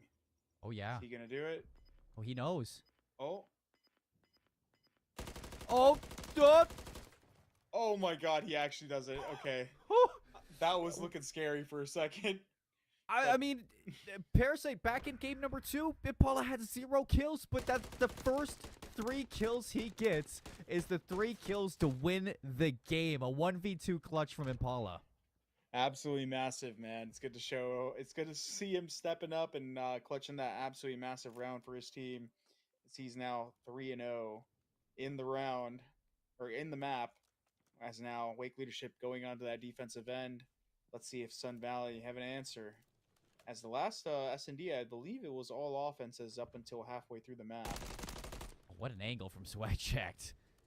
I mean, with a player who's been around as many CDL players as he has, I would expect to know all the spots for something like that, and he's definitely ready for this invasion search and destroy to start off with that first blood. Now, where are we going to get from Sun Valley? They've completely hit the brakes, slowed it down, and that's allowed TI-12 to work his way up this B streets and has an angle on a couple of these players. It's going to force the attention of Sun Valley back. They take him down, and that suddenly opens up that B site for possible plants. Yeah, it definitely does, but Sun Valley is able to pick up 2 players. Still have yet to deal with Swag Check here, pushing up on this street. He's going to win a massive gunfight. As now, Sun Valley looks to have recognized that the B side is now open, so they're going to go ahead and rotate this bomb over. As Chaconi and Swag Checked don't really know if they have done this yet. Chaconi caught some bad timing there, goes to check the wrong site. It's looking like Sun Valley is going to get a last-minute plan off here on this B site now in a 2v2, defending this bomb site. Swag Check is going to push up the street. He's going to get in a 1v1 gunfight with Cosby, I think. It's kind of hard to see the text. He's not going to be able to take him out now in a 2v2 still. Chaconi wins a massive gunfight. They do know that there's one more player here on the site. Chaconi recognizes that he could be back coop, and Swag Check deals with them. Absolutely massive clutches here out of the Wake leadership roster in the search and destroy. Now up 2-0 in this game 5. Yeah, I mean, Sun Valley they iced up back in the control. They went out on the hard point, but so far in some very important moments, they just haven't been able to close out these search and destroy rounds. Swag Checked being left alive all the way to the end, understands the situation, and he delivers with the clutch after Impala does it back in round number 1. So, like you said, 2-0 lead for the side of Wake leadership. Heading into round number 3, they're going to be back now on the offensive side. Wake leadership maybe losing out on a couple of the first bloods back on Skid Row, and same thing is happening here on Invasion, but for these first 2 rounds is giving them a little bit of room for error, and that piece is going to be completely open. It's a quad stack over towards A from Sun Valley. Nobody here to defend B. Yeah, absolutely insane play. You typically don't see a play like this on defense, on Invasion. Swag Checked and the rest of Wake are going to recognize this, and they're going to start to clear out this B site here. Swag is looking for an opening. He's able to get a first blood, and he's going to get out with his life as the rest of his team is pushing behind him. Death Puppy able to pick up a kill there in transition. That's actually going to be bomb, so that's going to stall this for a bit. Swag Check is going to pick that up and look to go for a bomb plant here as the rest of Sun Valley is trying to flank around this backside and deny this bomb. It's looking like the Sun Valley roster is getting overwhelmed. TI picks up an absolutely massive 1v1 gunfight there to help equalize the man advantage. Wars team picks up another one, going absolutely massive here in game 5, as Neo is now left in a 1v2, able to pick up one. He does know where the second one is, but he is weak. Swag Check able to deal with them, and that's going to be another round on the board for Wake, as they're able to now be up 3-0. And they're actually getting a really collective performance out of everyone on their team right now. So very important. We were talking about it going in this map that we need to see them all step up, and Yeah. so far so good for Wake leadership. I feel like that was kind of like the next step for Wake leadership on, their chances to win this state final. And seeing Impala win out in that first 1v2 situation, actually find himself some comfort here in the series, that is a good feeling for the whole team. And Swagcheck can just do whatever he needs to do now to win this one out. So 5 in a row from Swagcheck.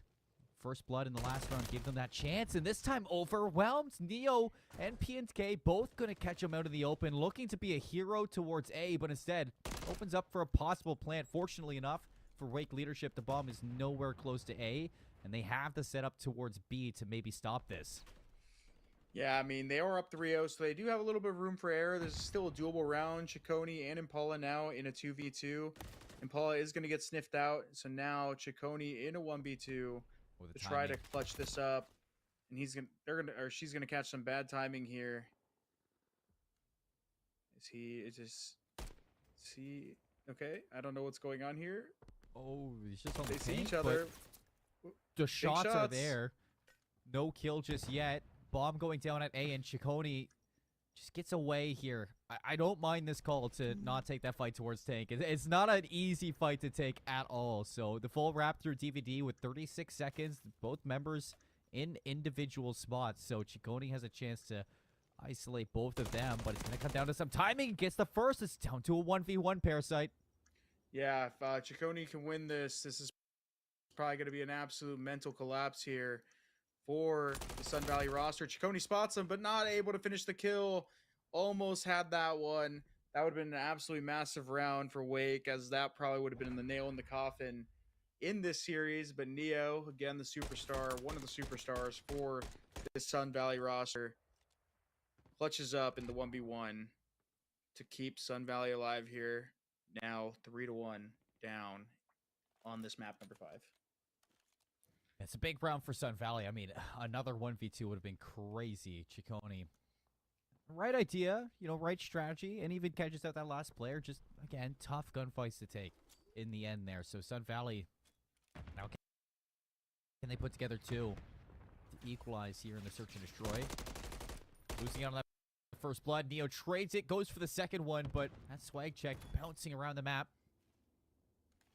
3 versus 3 when everything kind of stops, and the bomb is slowly working down this B street. So player number 6, Neo, has to be a little bit attentive to see this. Swagcheck gives himself away, baits out PNK.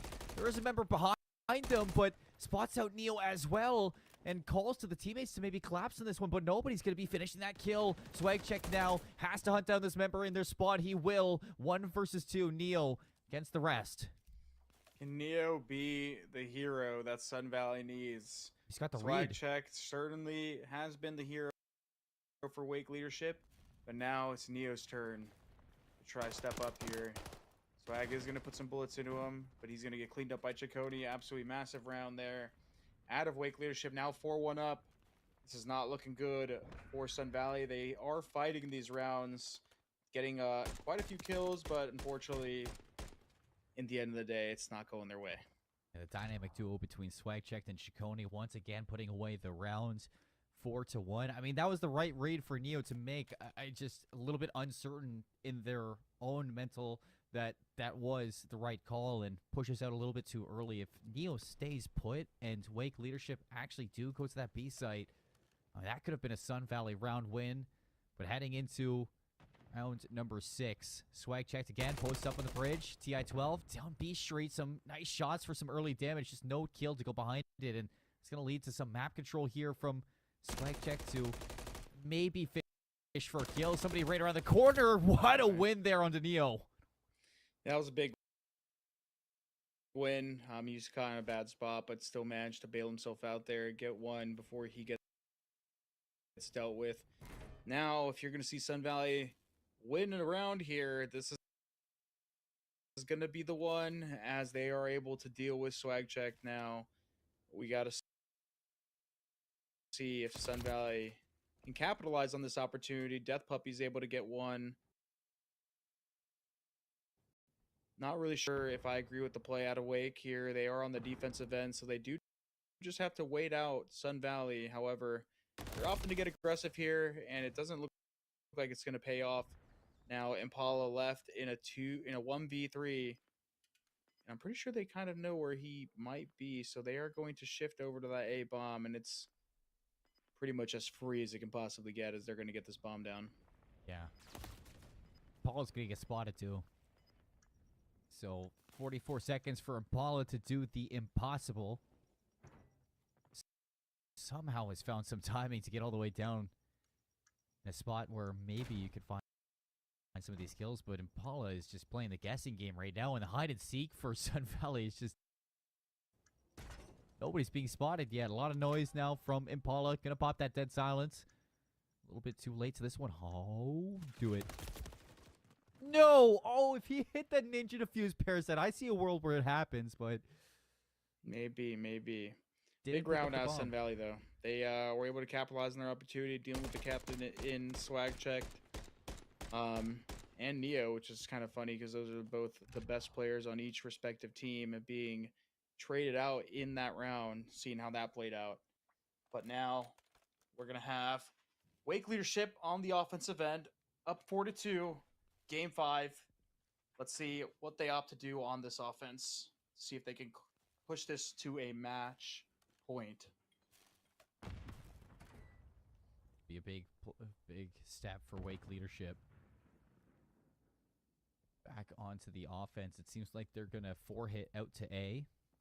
Only players really here to stop this for Sun Valley are on the bomb itself, but one has moved in towards the hotel lobby, and Swag Checked is going to find them. That's Bill Cosby going down. First blood to Wake leadership yet again, but look at the map control that they've got towards B. Already a player inside DVD, a player over towards the tank, and that's going to turn Neo into this one. The snap from Swag Checked. He is just unbelievable. Yeah, he's making play after play, getting kill after kill now on a 3 spree. He's got 3 in this round, looking to see if he can get this ace here. Now in a 2v1, he's going to get the ace, and man, he's just frying. He's putting the team on his back right now, making sure that they close out this series. Up now 5-2. Sun Valley has fought valiantly in this series, making the almost miracle run to get this reverse sweep, but unfortunately now down 5-2, they're gonna have to give everything they got to see if they can make this comeback here. I mean, we kind of hinted to it heading in towards the search and destroy. Somebody had to yet again step up to, I guess, check Swag Checked inside of this map number 5, but they did it in the control. They kept on pace in that hard point. Just in the search and destroy, he's just been able to do so much individually to impact this map. And now Sun Valley, it's got to be 3 rounds in a row just to send it to a round 11, and then another one to upset Wake leadership here in the semifinals and upset Risk as well for his predictions. Minute left on the clock here. It seems like they want to go to A, and Cicconi's going to be here, but Swag Checked goes down. Massive kill. Massive kill. That's going to keep the Sun Valley team in it unless the rest of Wake leadership have an answer. It's looking like the execute's going to come over here to this A side. Ciccone now falls. A bomb site completely open. They're going to recognize that. Sun Valley is going to get the bomb down. Now 2 more players left for this Wake leadership team before this round is over. And I think Death Puppy sniffs one of the Wake leadership players out here. That is Impala. Impala doesn't want to move.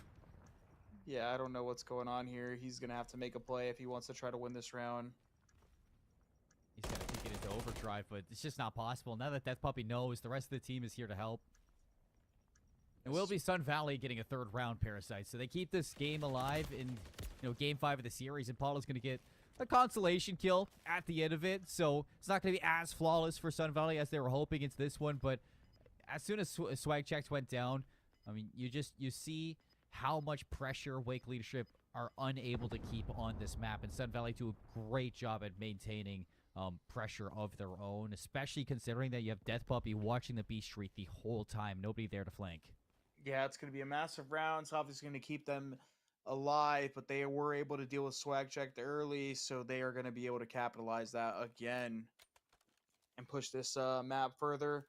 now on the defensive end, which again is the advantage in my eyes here on this map. Let's see if they can clutch up again to keep pushing this series forward. Wake leadership, this is their game to lose. So let's get it going. On the offense, the B side is kind of open. Now it surely is with Death Puppy falling.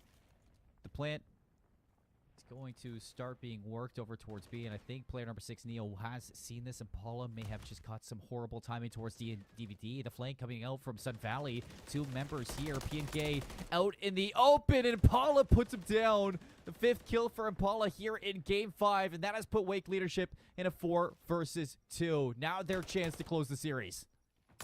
That's going to be it.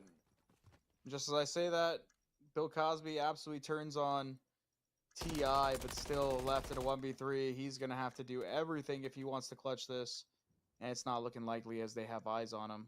And he also has to defuse this bomb. That's going to be it. Wake leadership are going to move on in this tournament, as it is now basically not possible for Cosby to clutch up here.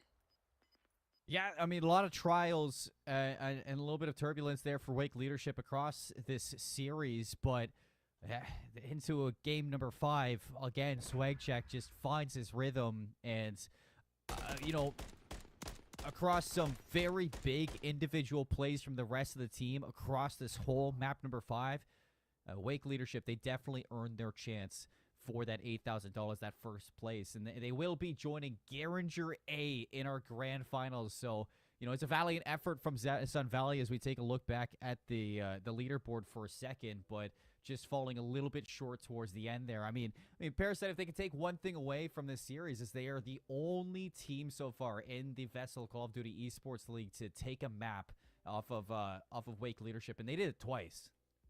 Yeah, I mean, that's some there's definitely some positive takeaways there. I mean, at the end of the day, it probably shows everybody else left in the tournament that it's doable. Like, they could have won that series, even though Swagcheck is probably the superstar in the Call of Duty portion of this Vesl tournament.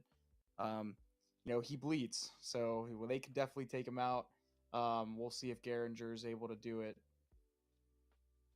For sure, for sure. But before we, you know, head to a break and get ready for this grand finals, Parasite, I just want to thank you for coming onto the desk, you know, providing us with some expert analysis on all the action that we were seeing, especially the interview at the start.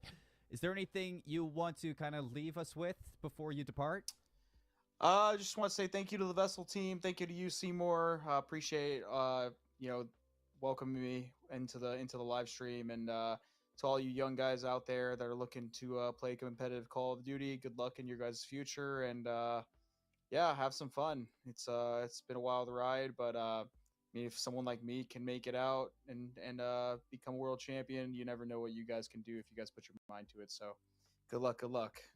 It's going to be fun. It's going to be so fun to see the grand finals coming up next on the A stream. Don't forget that we have the 3rd place match also being played out on the B stream as well. So go show some love down there. That's Vaudable and Time to Light on the caster desk watching that 3rd place match underway very shortly. Folks, we're going to head to a break, but we will be back shortly with some more Vesl Call of Duty Esports League, the grand finals on the other side.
Welcome back, everyone. We had a bit of a lengthy break here on the B stream, and that's because the main stream matchup went all the way to 5 games, almost a reverse sweep for Sun Valley High, but unfortunately, they were a couple rounds short in search and destroy. We'll talk about those specific results when we actually go into the matchup itself, but let's take a look at the bracket and see how things have developed up to this point, TTL.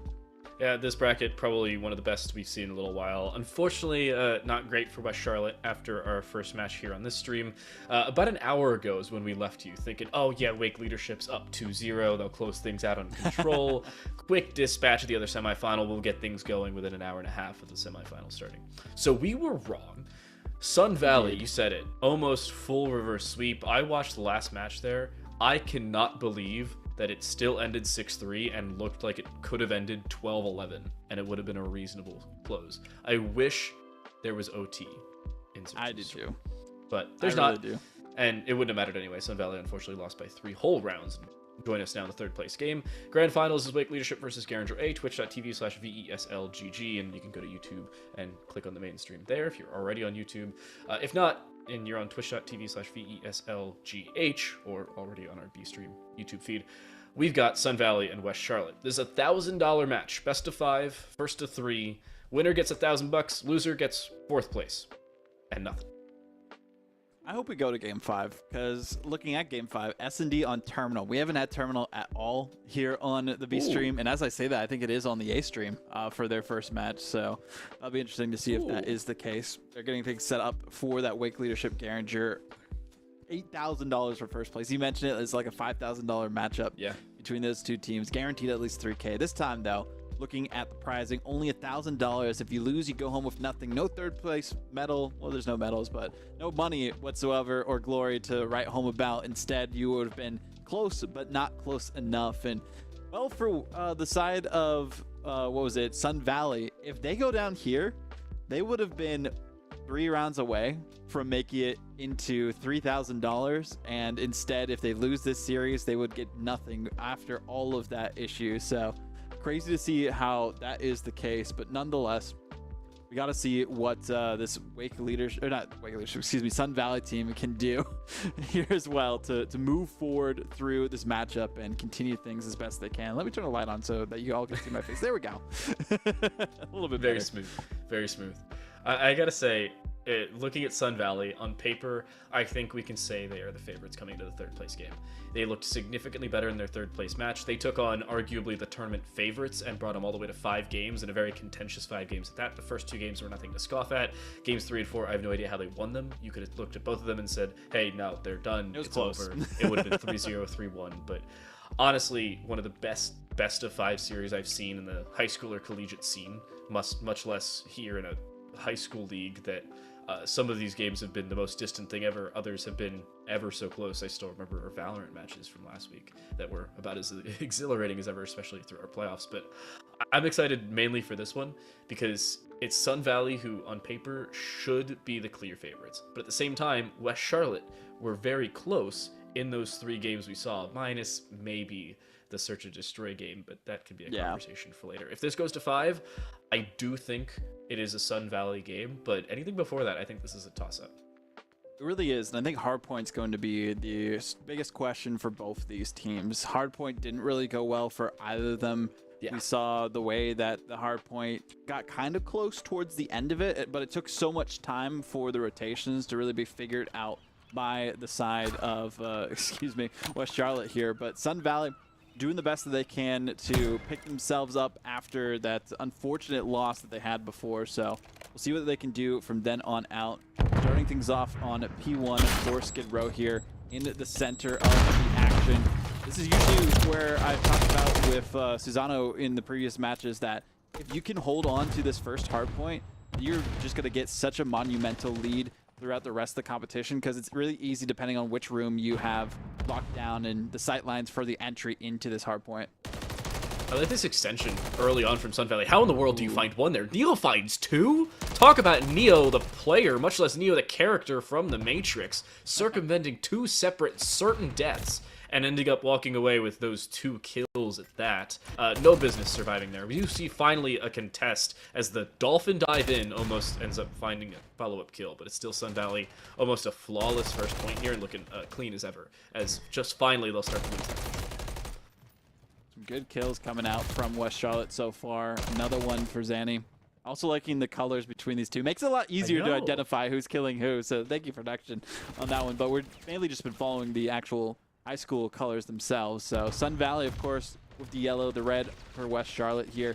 E2, this is the point I was talking about before Time to Light, where there's on the second floor, if you lock it down and then have 2 of your players just kind of circumvent and wait for the entry from the other team, you'll be able to easily hold it down. But Zanny trying to do what they can to get up there. Neo holding it down for their team here as well for Sun Valley. And actually, I was talking about the colors, but they are a swap between these teams. Yeah, it's interesting because the X-ray shows the red team, but at the bottom right, we have the red for the yellow team and vice versa. Yeah, interesting. It is, I don't know if it's better or worse. Either way, it's entertaining. Sun Valley also entertaining us with very good early hardpoint play and a clean rotation here from Neo and a clean kill. They'll take down Tarnished, and it's becoming more of a problem for West Charlotte. They aren't finding early kills. Death Puppy somehow, while using the UAV, ends up finding that. I don't know how in the world they were able to equip that safely.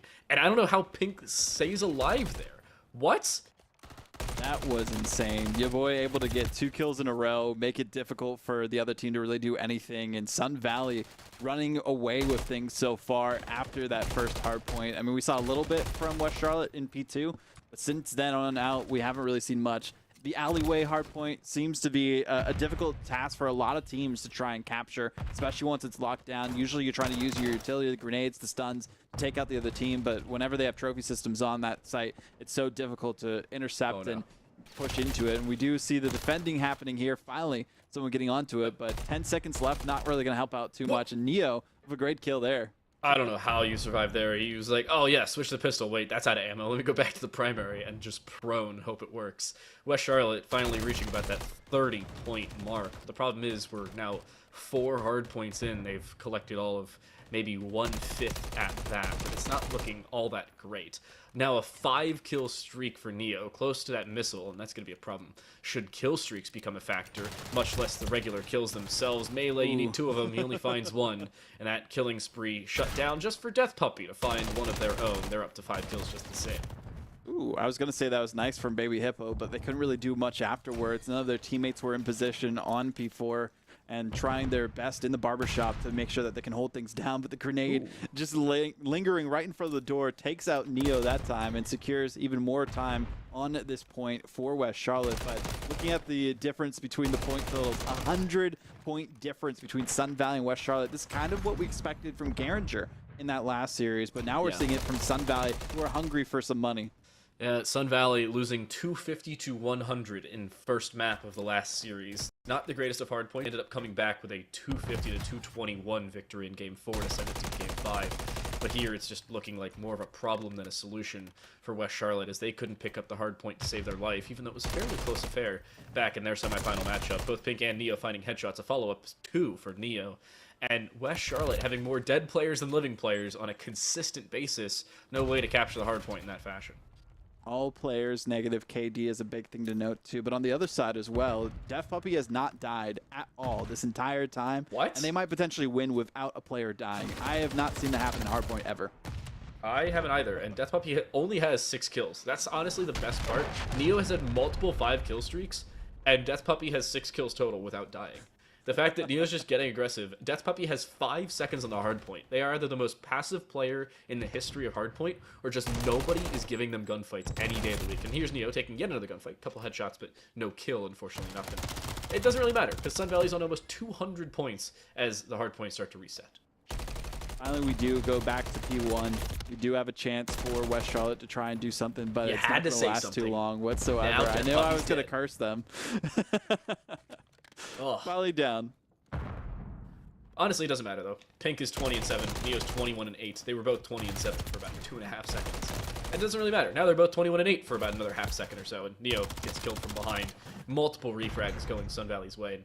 They could finish hardpoint, or they could have about 2 seconds ago finish on this hardpoint. However, it'll take them 1 extra unfortunately, the math no longer in their favor.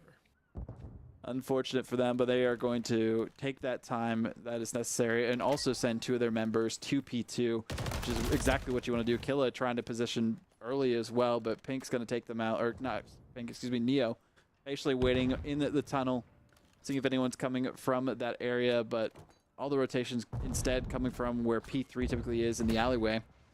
This game's Now over. towards P5, and yeah, this game basically over. Nobody even getting close. They're just waiting for time to tick down. Nobody was even contesting it whatsoever. West Charlotte, that was not a good performance, I got to say, from them. 43 points is the lowest amount of points we have seen from any team here on the B stream for a hard point. Most teams have at least gotten 50. Unfortunately, that just goes to show Sun Valley, they were really hoping for that win to push them into the grand final, and now they are on a vengeance streak. 300 damage per hill for Killa and Zany. But that didn't prove to be enough, because look at the other totals the other direction. 670, 680, 4.0 kills per hill. That's insane. I'm looking at the non-traded kills again. I saw, I think, 18 and 21 respectively. I don't know how in the world you escape with that many kills, period, much less that many untraded kills in a 300 or so second game of Hardpoint. That's about 5 minutes for all you non-mathematicians out there. That was quick. That was a speedy game of Hardpoint, and complete contrast to basically every other game of Hardpoint we've seen.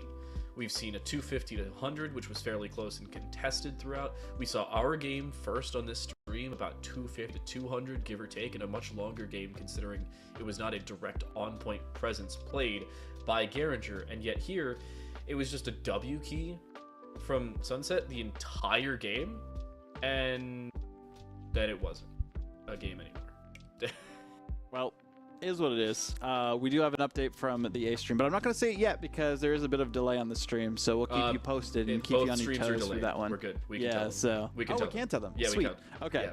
By the time Wake we tell them, leadership- it would have already happened on the other delay. Fair, It's okay. fair. So 250 to 144. I just wanted to make sure so I don't spoil people. Yeah, but you're yeah, at the time I was looking at the A stream, it was like 120 to 119. So they must have dominated right after that for Wake leadership to get the victory themselves. But nonetheless, still pretty entertaining to say the least for Wake Leadership Academy and Garinger, because Garinger had the lead for a while, then Wake Leadership with a monumental comeback to win that first hardpoint map. And I was worried for Risk there for a second, because he said earlier on, if Wake Leadership lose, then they'll have to sing the national anthem at States for the other games that are going on, so that'll be interesting.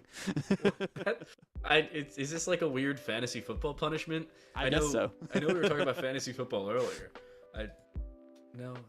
That's okay. Interesting. Wake Leadership, though, fairly comfortable first game victory, and the fact they take a fairly convincing hardpoint against Garinger is pretty insane. good for them, Yeah. all things considered. Both streams actually playing the same map as map 1 as well. The important part about that is I want to know how Search and Destroy goes there. I'm more curious about the Search and Destroy score, because Garinger won, I think it was 6-1 on this stream, whereas Wake True. Leadership It only was won 6-4 and then 6-4. 6-3. Yeah. So, from that statistic itself, we know that Sun Valley is typically better at Search and Destroy, especially because it's against Wake Leadership, who one of the top 2 teams now that has been proven, trying to see if they are the top team as well. And it's on High Rise again, which I don't think that benefits West Charlotte. Oh no. Wait, no, we're in Invasion, I think is the. Oh, okay, next yeah, round. that was from the last one I was looking at. Yeah. Okay, good. So they changed it. It's no longer High Rise. It's Invasion for that one. They're actually not playing High Rise at all this entire one. They definitely, if I was them, that'd be my first ban.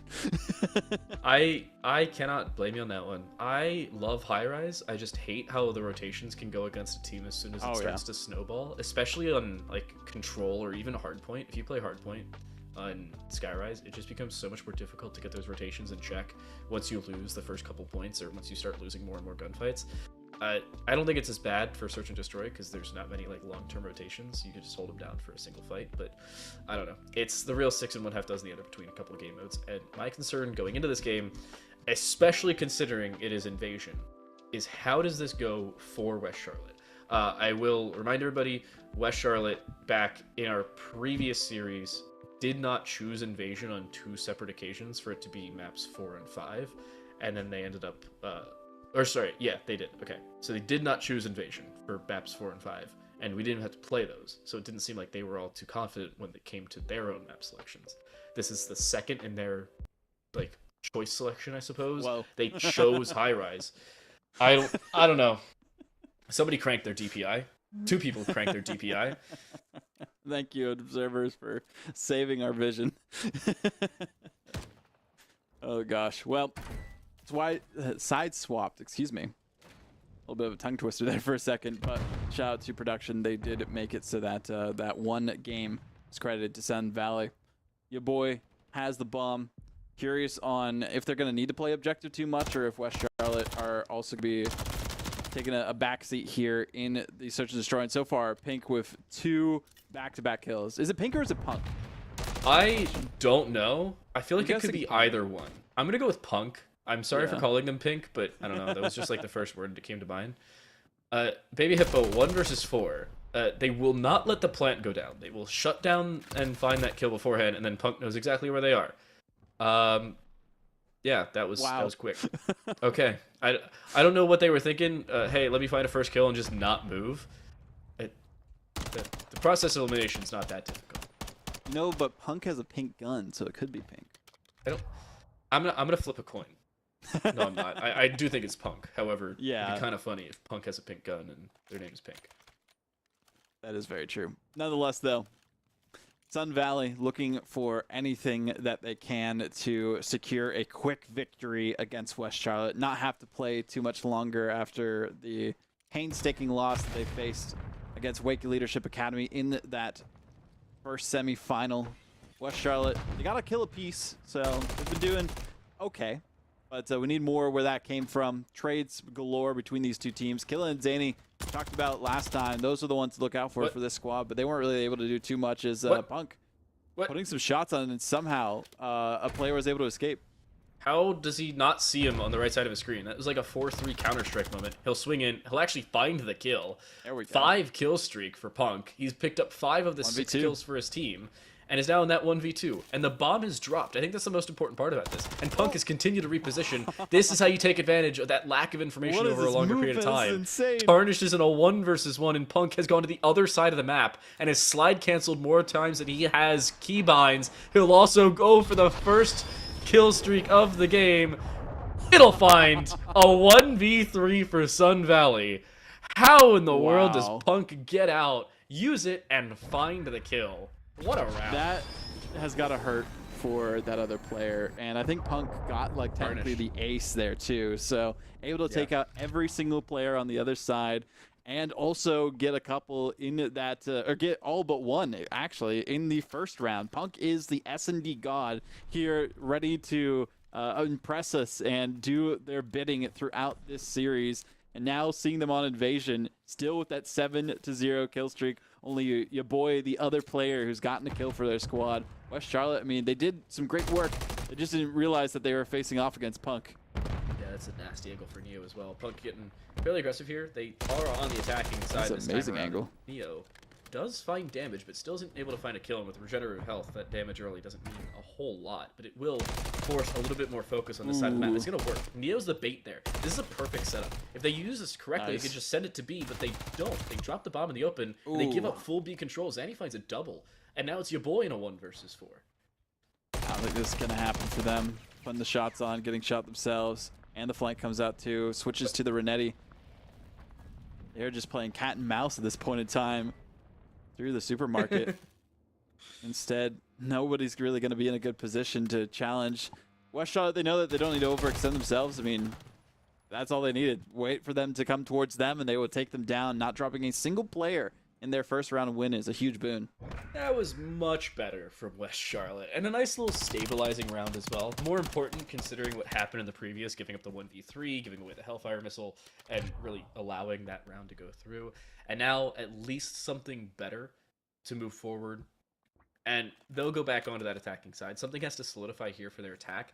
If they switch and just stick on a poor opening, I'm not really liking their chances, but could be worse. 2-1, not a terrible scoreline. They could be down 3-0 after all. much easier to defend from what we've seen so far on this specific map. So curious if that is going to be enough for Sun Valley to stem the bleeding. We do have Punk getting that first blood, which is beneficial for them, but they took down Tarnish, who hasn't gotten a single kill, so really doesn't matter too much in that instance. Trades come out so quickly, and now it's already a 2v1 situation. Punk with a drop shot to get one. Got to see if anyone else is going to be out there. The bomb is down. There is a chance that they can stop them from picking it up, stop them from going for the plant, but it is still not in possession of that player that remains. Baby Hippo does have 3 kills to their name. They still are just somehow not finding each other whatsoever. How is this happening? He's behind you. Punk, turn around. He has absolutely no idea. He finally will have the sound cue. He'll finally turn around. How in the world does Baby Hippo not find that kill? Grenade goes off behind them, but luckily the shrapnel does not extend to their current position. And even ring around the rosy, not over just yet. Punk has run over to B. Baby Hippo now repositioning on the A side. And Punk still thinks it's B until finally that bomb starts to go down on A. And this 1v1, this would be again the ace. And the bomb, for some reason, isn't solidified there. This will allow a very long rotation for Punk. I don't know if Baby Hippo is going to be able to find this. I am so curious on who's going to win this. Baby Hippo should have had the victory, but they threw it away instead. And there we go. Punk is going to get the 360 spin afterwards, go for the defuse on this play, and there is nothing West Charlotte can do in that situation. They should have gotten the kill. They took too much time to try and go for it, and instead we do see Sun Valley taking a victory yet again. I cannot believe that Sun Valley goes up 3-1, and of the 3 rounds they've picked up, 11 of the 12 kills have gone to just one player. I cannot tell you how shocking that is. And of those 3 rounds, 2 of them were aces. That right there, he went from 7 kills all the way up to 11. That's 4 of 4. And 2 rounds prior, he went from 3 up to 7. Again, 4 of 4. You need someone else on their team to get kills. When you have above 90% of your team's kills, that's absurd. Also, an issue though too. We talked about it during Valorant last week. Is like if there is one player that is doing all the work once they are out of the equation, then there's nothing that their team can really do to rally behind and get the victory. And we saw that in the one win where all 4 players were still remaining for the side of West Charlotte. So curious what's going to happen once we get this lobby going yet again. But still, 3-1 looking pretty good for these 2 teams. And a bit of housekeeping things. The reason we're currently on our faces, I don't know if anybody saw it, there was a disconnect for Sun Valley. It's the reason we are currently waiting here. We're resetting the lobby. The way it works, we reset the lobby on 0-0. However, the scores from the previous technical lobby still count. Fortunately, no kill streaks though. It'll stay 0-0 at the top of the screen. Unfortunately, Punk isn't going to get a kill streak. That would be the only one with a streak. He'd be at 4 right now, by the way. And the kill death ratios will also reset. However, the score technically resets, but we keep track of it in our brain. So yeah, it's 3-1 currently. So if there's 3 rounds won before there is 5 rounds won by the other team, then well, it will be Sun Valley getting now 2 games in a row. So we'll see what happens once we get to that. We're on a timeout, as well, probably just to fix those tech issues for the teams. But if you are West Charlotte, this is the time to take a timeout. You don't want to wait till it's that next game. You want to come back and at least get a game so that you can keep it competitive and get some prize money for yourself. But otherwise, it is a dangerous situation for West Charlotte currently, as if they lose this, 1 more game win out of the 3 that would be remaining is needed for Sun Valley to take home that 3rd place prize. Yeah, I'm also a little concerned for West Charlotte going into Control, because Sun Valley, their ability to lock down Control in their match... Again, I'm going to bring up just the stats because I cannot tell you how good the game itself was. It ended 3-2. They were down 2-0. Not only did they reverse sweep Control, they took Skid Row of Hardpoint, and they almost ended up reverse sweeping the entire series when it came down to SND again. Fortunately, not able to. Unfortunate close. But I got to say, if this gets down to SND, even then, you're still looking at Sun Valley to take this. Control's going to be a problem. In West Charlotte's favor. Hardpoint is going to be a problem again. S&D's already a problem. And granted, it's about 96 or 93% in favor of Punk because they found 11 of 12 kills. But honestly, if I was the other team, I would just go on a bounty hunt for Punk. As soon as one of your players goes down to Punk in the kill feed, you know where they are, call it out, go to that area with all 3 of your players and just like firing squad them. You know what you could do? instead of like having to sacrifice a player, you put all 4 of your players together and just hold W, because either you're going up against somebody who isn't Punk and you have a 4v1, or you're going up against somebody who is Punk and you have a 4v1. Exactly. Either way, you just, who cares about the objectives? It's search and destroy. It's basically team deathmatch but over rounds. It's fun. Oh gosh. Well, still a couple minutes till we get back into this game itself. I mean, what can West Charlotte really do other than that, though? Like focusing on Punk, because the rest of the team for Sun Valley haven't really been able to do too much. They've been taken down pretty quickly as well. So score stays at 3-1 when we start. We're getting some updates from our admins too, which is good. Yep.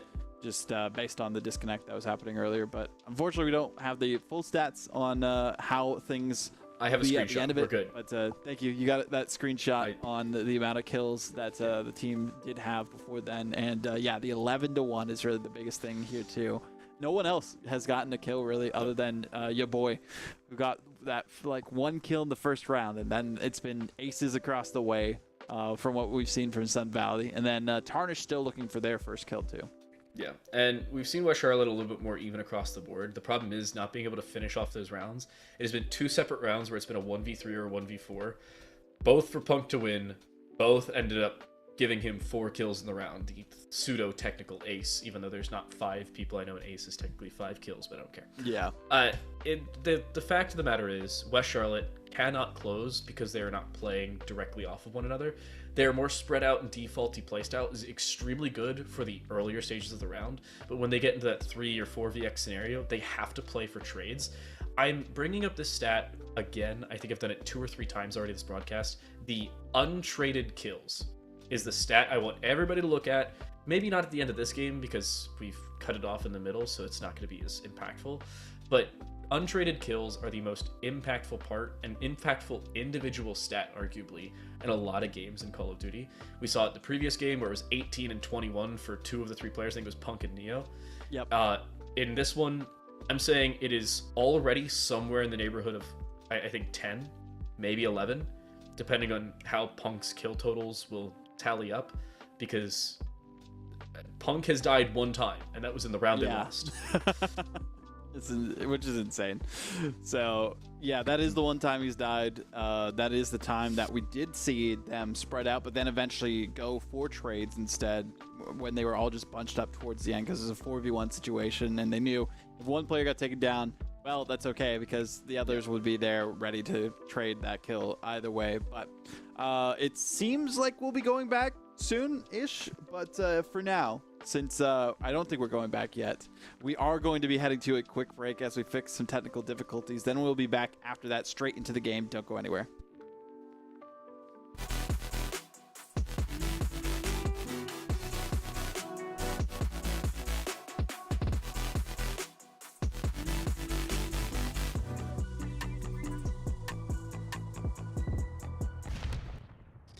.200 IQ here from Vaudable. We sent it to a break and immediately the game starts working. This is the caster background knowledge he's brought to the table here in Vesl. We'll get things back underway. Again, housekeeping things. Sun Valley is winning 3-1 as of right now. So they need to get to 3. West Charlotte needs to get to 5. And Sun Valley already has Neo with 2 opening kills. Somebody else picks up a couple kills for Sun Valley. Look at them. Let's go, Neo, doing some good work. Maybe it's just once the colors are in the right order for both these teams, and now we see the ace from Neo, 4 kills to their name. We saw Punk with 2 aces, now Neo with an ace themselves, and nobody able to stop them whatsoever. Of the 4 rounds picked up by Sun Valley, 3 of them been aces. 3 of them have been aces, and the other one was a 3K. The fact that that is a statistic that I am bringing up is absolutely absurd. And the only reason that Neo finds an ace there is because they were thinking, oh yeah, well, Punk had a 4-kill streak and got it taken away, so I'm going to build up my own 4-kill streak, find a couple kills, and build up yet another missile. And West Charlotte is not going to be able to do a whole lot about it. It's now 4-1 West Charlotte, or sorry, 4-1 Sun Valley, and Death Puppy, early death. Make it a second. Your boy done. Ooh. Taking down the bomb carrier. Know that it's secured there. Really just got to watch that site and make sure nobody pushes the issue. And yep, there goes the stun lock. Nothing that they can do. Looking into the eyes of their teammate. 2-on-1 situation now. Tarnished, who hasn't gotten a single kill still, last alive. all eyes on them, and they were running the wrong direction.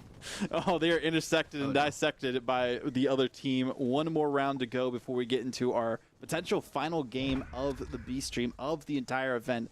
For the third place matchup, and who else but Punk to get that last kill? It was another ace. He found all four. He found the first couple. I was like, oh, there's 3 after he finds the third one. And Tarnish was looking the wrong way anyway. There have been 4 aces in 5 rounds, and Sun Valley's now winning 5-1. Wow. I cannot believe this. West Charlotte has 2 kills in 2 rounds, and they're on to the 2 players without kills. Death Puppy and your boy, I think, have a combined 1 kill the entire game. And it's just your boy who got one in the first round. Yeah. They haven't needed to do much. Nope. Looking for that one there. Not going to get it just yet. No first blood for either team. Neo does manage to get the first blood this time, so got to give all the kills to Neo just to close things out. Nope, it's going to be Punk. Okay, we finally split the difference just a little bit, but Punk does go down finally this time too. See if Neo can go deathless or if West Charlotte are going to make their presence known with Tarnished, who again got their first kill on to Punk, but they aren't able to do much other than that. Sun Valley, a quick 6-1, again proving that Search and Destroy, not the strong suit, for West Charlotte. No, and of the 7 rounds won by a very, 6 rounds won by this very daring Sun Valley, 4 of them were aces, 2 of them were 3Ks. The fact that that is a statistic is absurd to me. Of the however many kills picked up by the team as a whole, I'm going to do my math on this one really quick and make sure I'm correct. You had 11, 12, plus the... They had 23 of 24 kills between 2 people. That's insane. Well, with that stat, we are actually going to head to a break this time as we get that control map figured out, get everything squared away, make sure there's no tech issues going into it, potentially our final one here between these teams. We'll be back after this.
Welcome back, everyone. We're now into Invasion for Control. Third game mode here in this best of 5 for the third place matchup, and very likely the last one that we see these two teams compete in. I'm very curious to see what the strategy is for West Charlotte after having some time in between games to mull things over, but they have to pull off a full reverse sweep otherwise. Unfortunately, going home with nothing. Not gonna lie, it is not looking great for West Charlotte. Sides will switch again. Sun Valley winning 2-0. They won game 1 about 250 to 40 something, and game 2 was 6-1, and it didn't even seem that close. Of the 6 rounds, by the way, 4 of them were aced. The other 2 were 3Ks for 2 different players. And already Sun Valley coming out of the gate swinging, trying to capture early on. Actually, West Charlotte trying to capture early on. This nade, that may very well be lethal. Jump over. He's seen 2 people with a spray down from behind. Punk isn't cleared. He finds 3. Ouch. That's gonna hurt for the other team. Multi-kill for Punk, but does get taken down before they can get any of their kill streaks, so that is going to help West Charlotte out a little bit. Play on the attacking side, they just have to capture some of these points as best they can to slow down the clock, but also make sure that if they do capture one, they gain a minute of time. Neo following along and just waiting to see what he can do, but lag not working out well for him that time, unfortunately. So they do pick up the kill eventually, and another one, and people just keep walking past Neo and giving them free kills. Neo just had somebody spawn in front of him, if I saw that correctly. Yeah, they that just was walked true. into his crosshair. He finds 3 kills in 20 seconds, making 4 kills in 20 seconds. And oh my goodness, they're just handing him over. Punk finds a couple follow-ups. And the defense for Sun Valley looking, I'm not going to say clean as ever, because the first couple seconds didn't look great, but afterwards they've cleaned things up a little bit, and they found a couple more kills. Your boy needs to hit those shots, and another tick almost being given over here. Yeah. The capture point looking pretty good for West Charlotte, even after giving up all those lives, but they've only gotten 2 ticks themselves.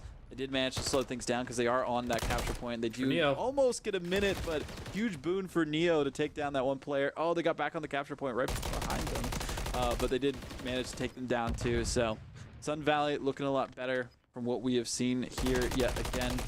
Some good looks from that squad.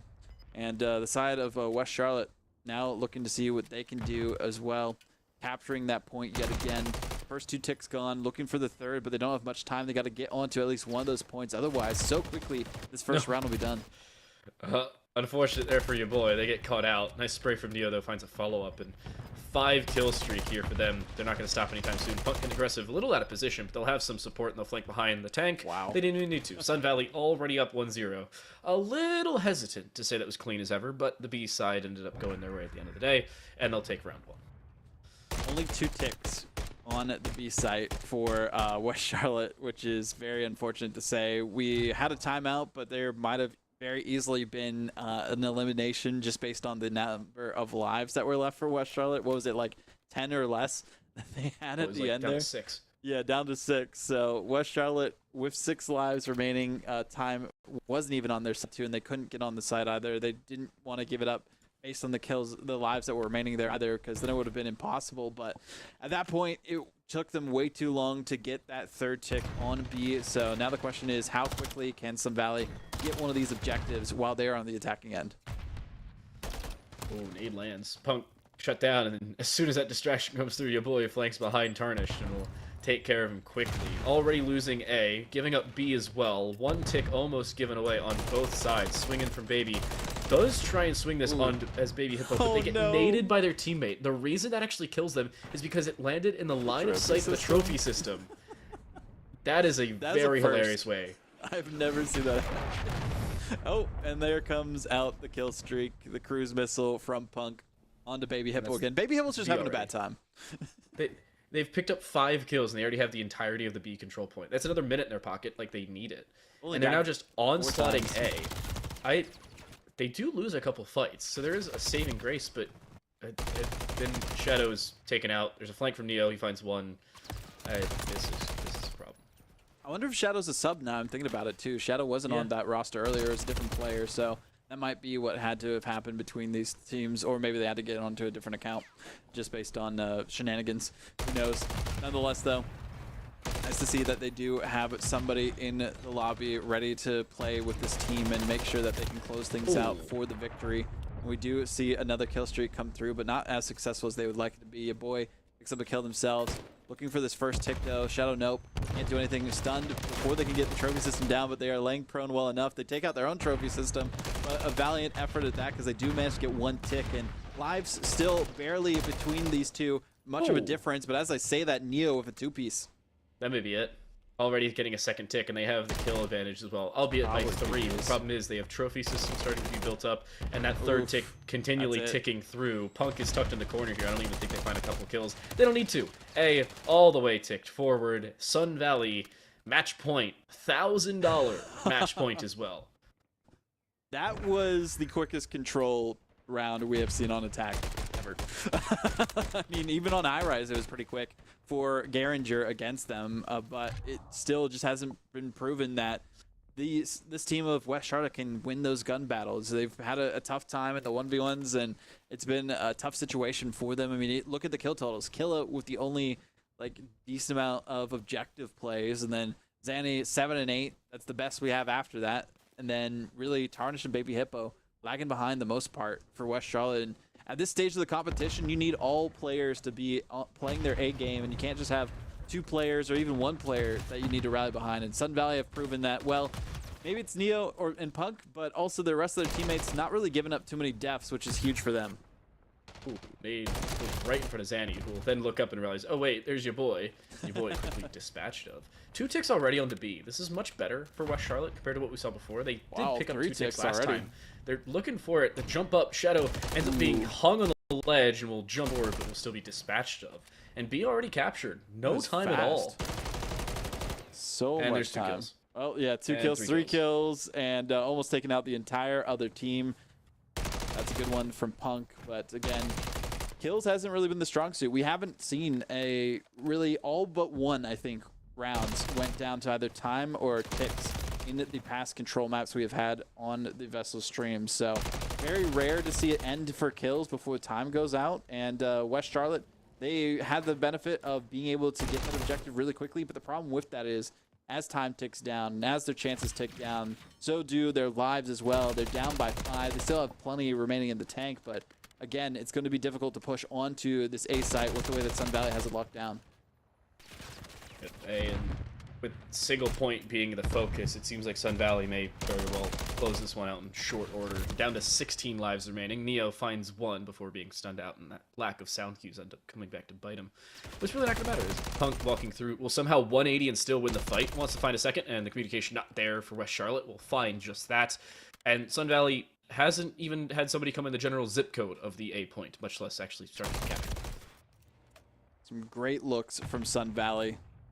Almost more than double, basically, the lives of their opponents. And plenty of time to hold on to this site. Neo does get taken down, though. We do see Punk using that kill streak on it to Tarnish so that they can't even get onto the A objective. Now 10 lives remain for West Charlotte. The last 10 we might see from them from the entire tournament in this 3rd place matchup. Good shots from Killa, but it's still not enough. Neo in a great position. See whether they can go with this. Your boy putting some shots forward onto Baby Hippo. Utility being used, but it's still not going to be successful in that gunfight. We switch things over to Neo. Takes 1 down. 8 lives remain. 20 seconds. I don't know if there's going to be a chance for West Charlotte now, TTL. 49 and 12 combined between Neo and Punk, and that's not going to change anytime soon. I say that as Punk dies to make it 49 and 13. They will take care of the trophy system, almost unintentionally killing themselves, but your boy jumping in does damage but doesn't actually find the kill. No respawns remaining for West Charlotte. They need to capture the entirety of A with 19 lives remaining for Sun Valley. That's 2/3 of what you're given back, and it's down to just 1. Killa would need to 1v20. That's not going to happen. Sun Valley will 3-0 in the series and 3-0 this final map, take the series and take the $1,000 in 3rd place. We saw an Apple iPhone Connect, and well, they were just trying to download the results because they happened so quick through the lightning cable on this one. As we see Neo get that final kill, 34 and 5, and crazy trades that we have seen not really needed to be used by this Sun Valley squad. And the way that West Charlotte just fell apart, it was an issue for them, but now we got what this Sun Valley team can do in the future for Call of Duty competitions, because that was a beautiful look from them, but not really enough for the rest of the squads out there to showcase their skill, to get into the money. Sun Valley secured that victory very confidently, and there wasn't really anything else to be said about it. West Charlotte showed up a little bit in Hardpoint, but from the rest of it, we didn't really see much of them. No, and on Control, I'm going to bring up my favorite stat again, just because I can, for that matter. 34 and 5 for Neo, 22 and 8 for Punk. If I'm doing my math correctly, a combined 56 and 13. That is absurd to say the very least. But Wow. of those 56 combined kills, 49 were untraded. 49 untraded kills. For all of you unfamiliar, a trade is when you pick up a kill and somebody then kills you. That's a trade frag. You go 1 for 1. They didn't go 1 for 1 49 times in a 7-minute and 22-second game of Control on Invasion. That was quick as well, mind you. Like, there was not much time needed to really get that victory. They dominated on the attacking side, and then they did give up 1 point towards the end, but then they just held on to it for such a long time. West Charlotte had nothing that they could do against Sun Valley. Yeah, it was just a very nice cleanup all in all. West Charlotte, they looked okay in our first series, but it was really just a clean sweep here for Sun Valley. And honestly, it's kind of what we expected. Sun Valley, very close, arguably could have been in the grand final. Speaking of the grand finals, by the way, we've just been told that it's 3-0 there as well. Wake leadership, not very difficult for them to dispatch of things there. Maybe if the bracket was different, we could have seen Sun Valley in a 5-map grand final, but I gotta say, I'm really happy we got to see them on this stream because that was a shred of dominance. Even having to sub a player out mid-game because of connection issues, they looked clean as ever.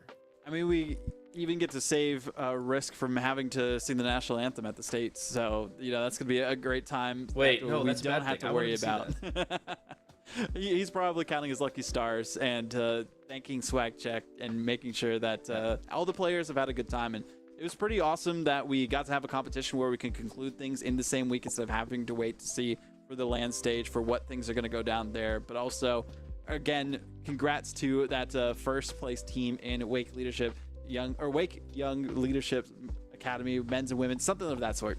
Anyway, $8,000 is a ton of money for that squad, and $3,000 for Garinger, and then $1,000 for Sun Valley. Insane to see the totals given away. Shout out to Vesl for putting this all together. I think this is far and away one of my favorite series to cast as well, because back in Valorant we had very nice close games towards the end of it, and we didn't even dispel most of the overall prize pool there. We're still waiting for regional qualifiers and then state finals in back-to-back weekends, so even then we're looking for more games in multiple titles. But here in Call of Duty, I'm happy that I got to see the later stages of this bracket. It looked good. It was fun to watch, and honestly, seeing a couple teams that looked really good and then maybe not so much in terms of Garinger's perspective, or just seeing Sun Valley bring it back in an almost 5-map series back in their semifinal and really show out here in the third place match. It's nice to see. Grand finals, like we said, go the way of Wake leadership. They'll go 3-0 there and take an $8,000 first place prize pool. Garinger escaped with $3,000, and Sun Valley will take the final placement position on the podium and walk away with $1,000 as well. Crazy to see the way that things are going there, but there is a winner interview going on the main stream at Vesl GG, so make sure to tune into that to hear from the winners of Wake Leadership Academy and what they're going to do with the money. I'm sure any other questions that you have, make sure to type those in chat as well. And again, shout out to everyone who made this a possibility. Shout out to Susano, who joined us for the first bit of the broadcast. Hopefully speedy recovery for them. And also thank you every other broadcaster who has helped us throughout the stage of the competition as the week went on. We had Spaceman, we had Ravish, we had you as well, TTL, and then we had some amazing guests on the main stream, but also Seymour and Cruz and Spaz, and then also our lovely producers in the background and directors and everyone at Vesl who made this a possibility. Any final thoughts from you, TTL, before we send things away for the final time this year for Vesl? I want to see more Call of Duty, whether it's in Vesl or otherwise. I'm happy CDL starting up, but I'm also happy that LANs are coming back for Vesl as well. Keep an eye on the Vesl Twitter, on their YouTube. Get ready for all the hype moments in person and or online as qualifiers are kicking off and finally finishing off as well. Don't forget LAN qualifiers for regionals and state finals for multiple game titles in a month and a half and 2 months time, so don't forget to keep an eye on those events just the same. It's gonna be a great time. Wish you all happy holidays, and hopefully you enjoy your holiday season. We'll see you in January.